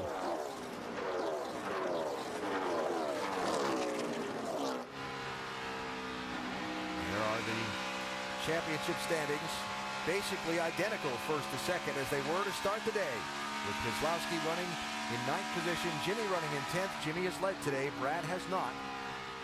So the bonus point to Johnson for leading a lap. Just thinking back how after the end of the Charlotte race last week, when Keselowski and his group really gave away points for the first time in this championship, and the kind of the swagger or the confidence that they've had going through this for the first time, if that would change any. Certainly doesn't seem to have. Brad said he looked forward to coming here and showing everybody what they're really all about as a team. And then Jimmy saying, you know, it's been a really competitive chase, and I'm having a lot of fun racing the 11 and 2, and I'm really looking forward to pouring the pressure on now. There's Jimmy here on Friday. I was wondering how much Brad was going to put up with the blocking that the 24 did down the back straightaway, but he kept his head about him, and now you can see Jimmy's going to make the pass on Gordon, it looks like, but Brad just decided to go ahead and pass him, and it looks like Gordon's starting to struggle a little bit right now. All this going on well behind Matt Kenseth, the race leader, who's opened up a 2-second advantage on second place, Martin Truex Jr.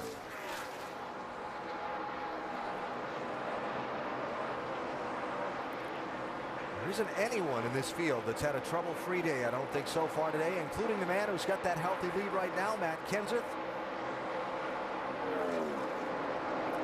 Tony Stewart, Casey Kane, swapping 4th and 5th positions.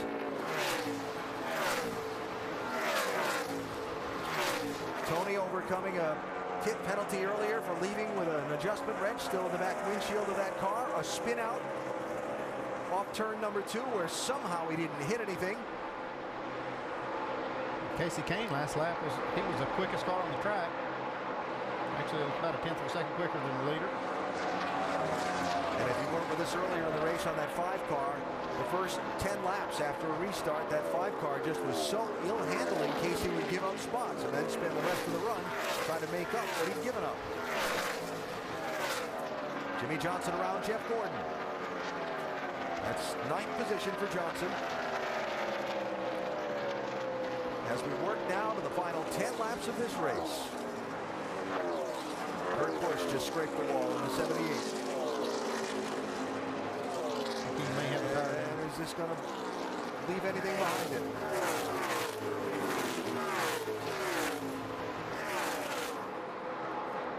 Coming in, there will be no yellow, right front flat.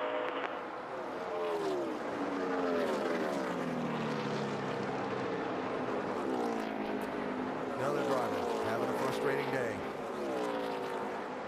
And there have been many here today.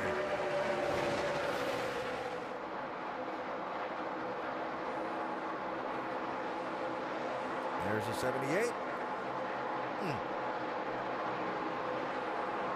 It looked like just one of those where the tire was going down, didn't really blow out. You can see the right front is down on it though, but unfortunate for Kurt in this race team.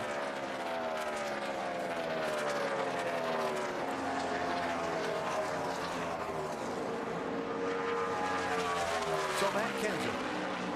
See the Band-Aids hanging off the back bumper of that 17 car. It was earlier when Matt Kenseth got into the outside wall back at lap number 173. Eric Almirola spun in front of him, racing for the lead. In the jam-up, Matt got into the outside wall with the right side of that car. He had to give up a lot of track position, pitting under a subsequent caution at lap 177 and went all the way to 24th place.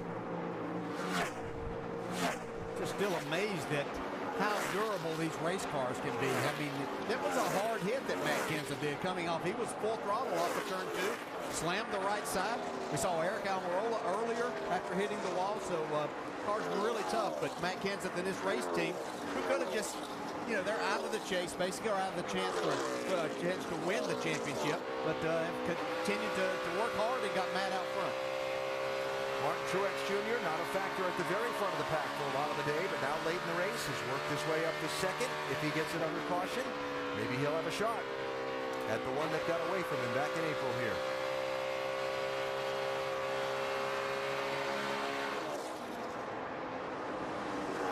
Six laps to go. We expected to see a ton of torn up sheet metal next week in Martinsville. I don't know if we expected to see what we saw today.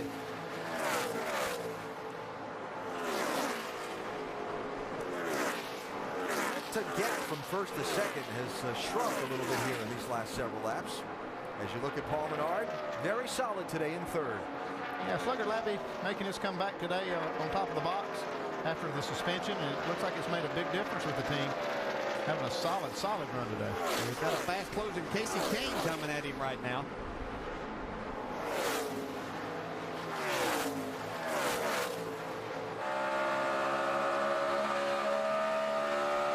There's the story on Casey on the day. And again, the really big story, he had just gotten to 2nd place at that last caution. And the hiccup trying to get the car refired after shutting it down to save fuel. It dropped him back to 6th. Yeah, don't know if he would have had anything for Kenseth, but that certainly took any opportunity that he had in trying to work his way up there and see if he could battle Matt Kenseth. I think they'll look back on that and think that they let one get away because he has been solidly the fastest car on the track. Probably the last 7 or 8, 10 laps. If he hadn't given up those spots, he'd be working on Matt Kenseth right now.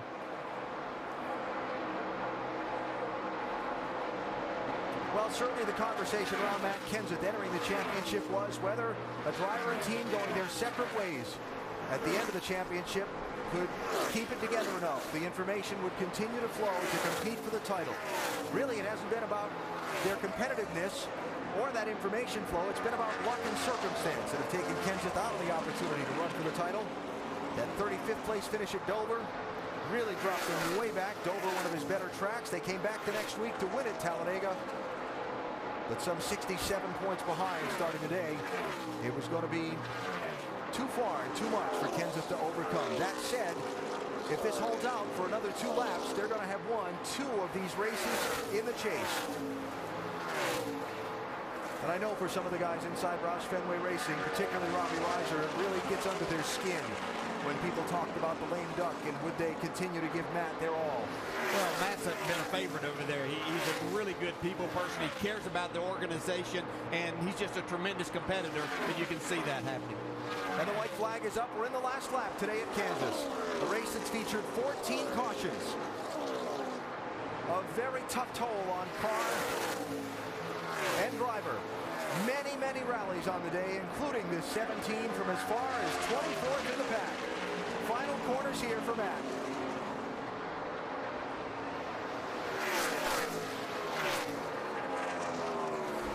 Checkered flag is up. Third win of the season, second of the chase. Matt Kenseth wins at Kansas. Guys, way to go. Great job. Gosh, great job, guys. Thank you. Brad Keselowski finishes 8th, Jimmy Johnson 9th, Denny Hamlin 13th. As we wrap up the 6th race in the chase and head to Martinsville with 4 to go, it'll be 7 points between Keselowski and Johnson. Denny Hamlin losing a little ground today. Yeah, Clint Boyer with another solid effort. 6th. I know he wanted to do better than that in his home state. Thanks a lot, you guys. But Boyer's only going to be 25 back. You guys are awesome. I appreciate it. Yeah, he does do a great job. I'm so impressed with Jimmy Johnson's team and how they kept him in this without losing a ton of points. So they keep him in the championship chase, and it's 4 to go.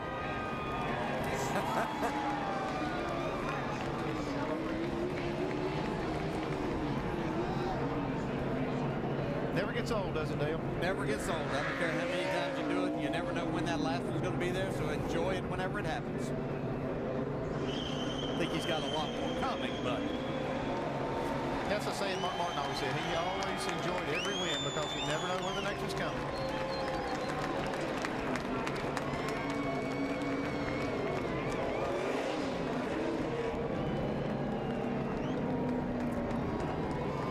So, a race that took a lot longer than normal here at Kansas today because of 14 caution flags. And now leaves us 4 races to go to decide who will be the champion this year. Next week, Martinsville, the final short track race of the season. Then Texas Phoenix to the finale in Homestead, Miami. Join us at the track. NASCAR.com/tickets. Never know what you're going to see. Would have thought this one would have played out the way it did. Not me. At Martinsville, anything can happen. Yes, sir. And that car finished in the top 10. Yeah. Yeah.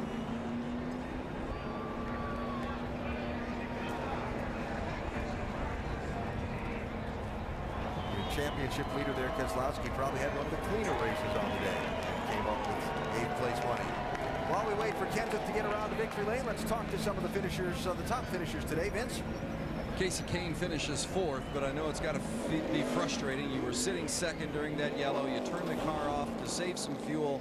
And what happened? It just wouldn't refire? Yeah, it just wouldn't refire. Disappointing, but we got through there. We had a good car. We came back to 4th, and we passed a lot of cars today. Our Farms Insurance Chevrolet. The team did an awesome job. Great pit stops, great pit calls. I mean, this was a lot of tire and fuel strategy race throughout, and our guys did a really nice job. So I had an awesome car. I was a little loose there taking off. It was coming to me. We were getting really good there at the end, and just weren't close enough at that point in time, but still a solid day. Fast indeed. 4th for Kasey today. Dave? And Jimmy Johnson looking over the back of his car now with his crew. They're talking about what happened today. How in the world did you drive this thing back to a top 10 finish, Jimmy? I had to get a look at it here. It's pretty tore up. Definitely proud of this team and the fact that we we never give up, and we'll continue to fight and try to get every point that we can. I think yesterday's nationwide race showed that this thing isn't over until the checkered flag falls on any given Sunday. So all that said, I'm very proud, but also disappointed. I crashed the car, spun out trying to get inside the 56. He bobbled a little in front of me, and I thought that was an opportunity to jump in the gas real hard. And when I did that, my car took off, and I couldn't catch it. So all in all, good day, but could have been a lot better. I think we could be in victory lane and stretched some points on these guys. Great recovery. Hey, next week they're going to a place where they've been to victory lane a lot. Martinsville coming up, Alan. Dave, thanks. And again, I mentioned it earlier, but a look for you at those championship standings with 4 races to go. Played to a draw today between Keselowski and Johnson. Boy, it was a really tough day, though. It was one of those races you just try to survive. We saw a lot of close, hard racing and a lot of fast cars. Yeah, Denny Hamlin had a tough week here. Comes out of here 20 points back, but going to a racetrack where he's done awfully well at too in Martinsville. Hamlin losing 5 points today. Clint Boyer gaining 3 as we head on to Martinsville next week. Jamie? Brad Keselowski, of course, checking out the points, got out of the car, big sigh of relief. What was that race like from your perspective? You guys were back, you were forward, mixed up the strategy. I don't even know how to explain it. I'm ready to go home and have a couple beers. It's just a long day, and everybody's been asking all season long where the caution's been. Well, they're using the answer. They flew to Kansas. They've been hanging out here because there was caution after caution, and it seemed like every wreck that happened today happened right in front of me. So glad to survive the carnage and brought back a decent car with Miller Lite Dodges in okay shape, and dodged a bullet of a race. That's the only thing I can use to describe it, but just a tough day. All right, great day for Brad Keselowski. Brings it home 8th, Alan. All right, Jamie, and meanwhile in Victory Lane, Matt Kenseth is there ready to celebrate. We go to Victory Lane, presented by Tire Rack. Matt Kenseth getting ready to climb out here, and folks, listen in. This crew loves their driver.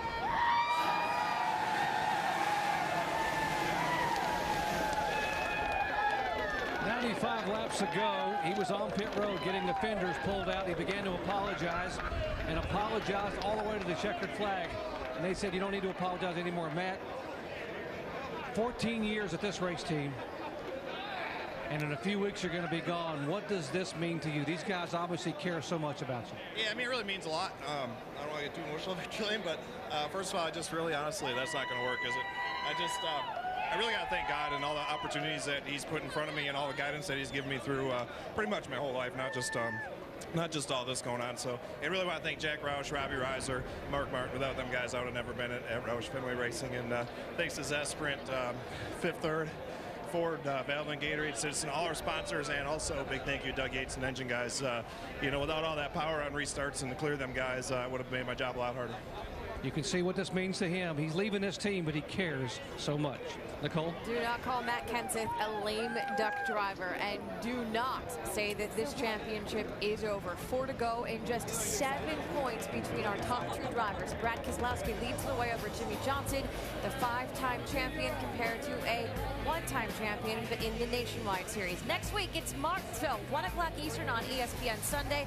Next up, it's SportsCenter with more coverage from right here in Kansas. Congrats once again to Matt Kenseth, his 2nd win of the chase.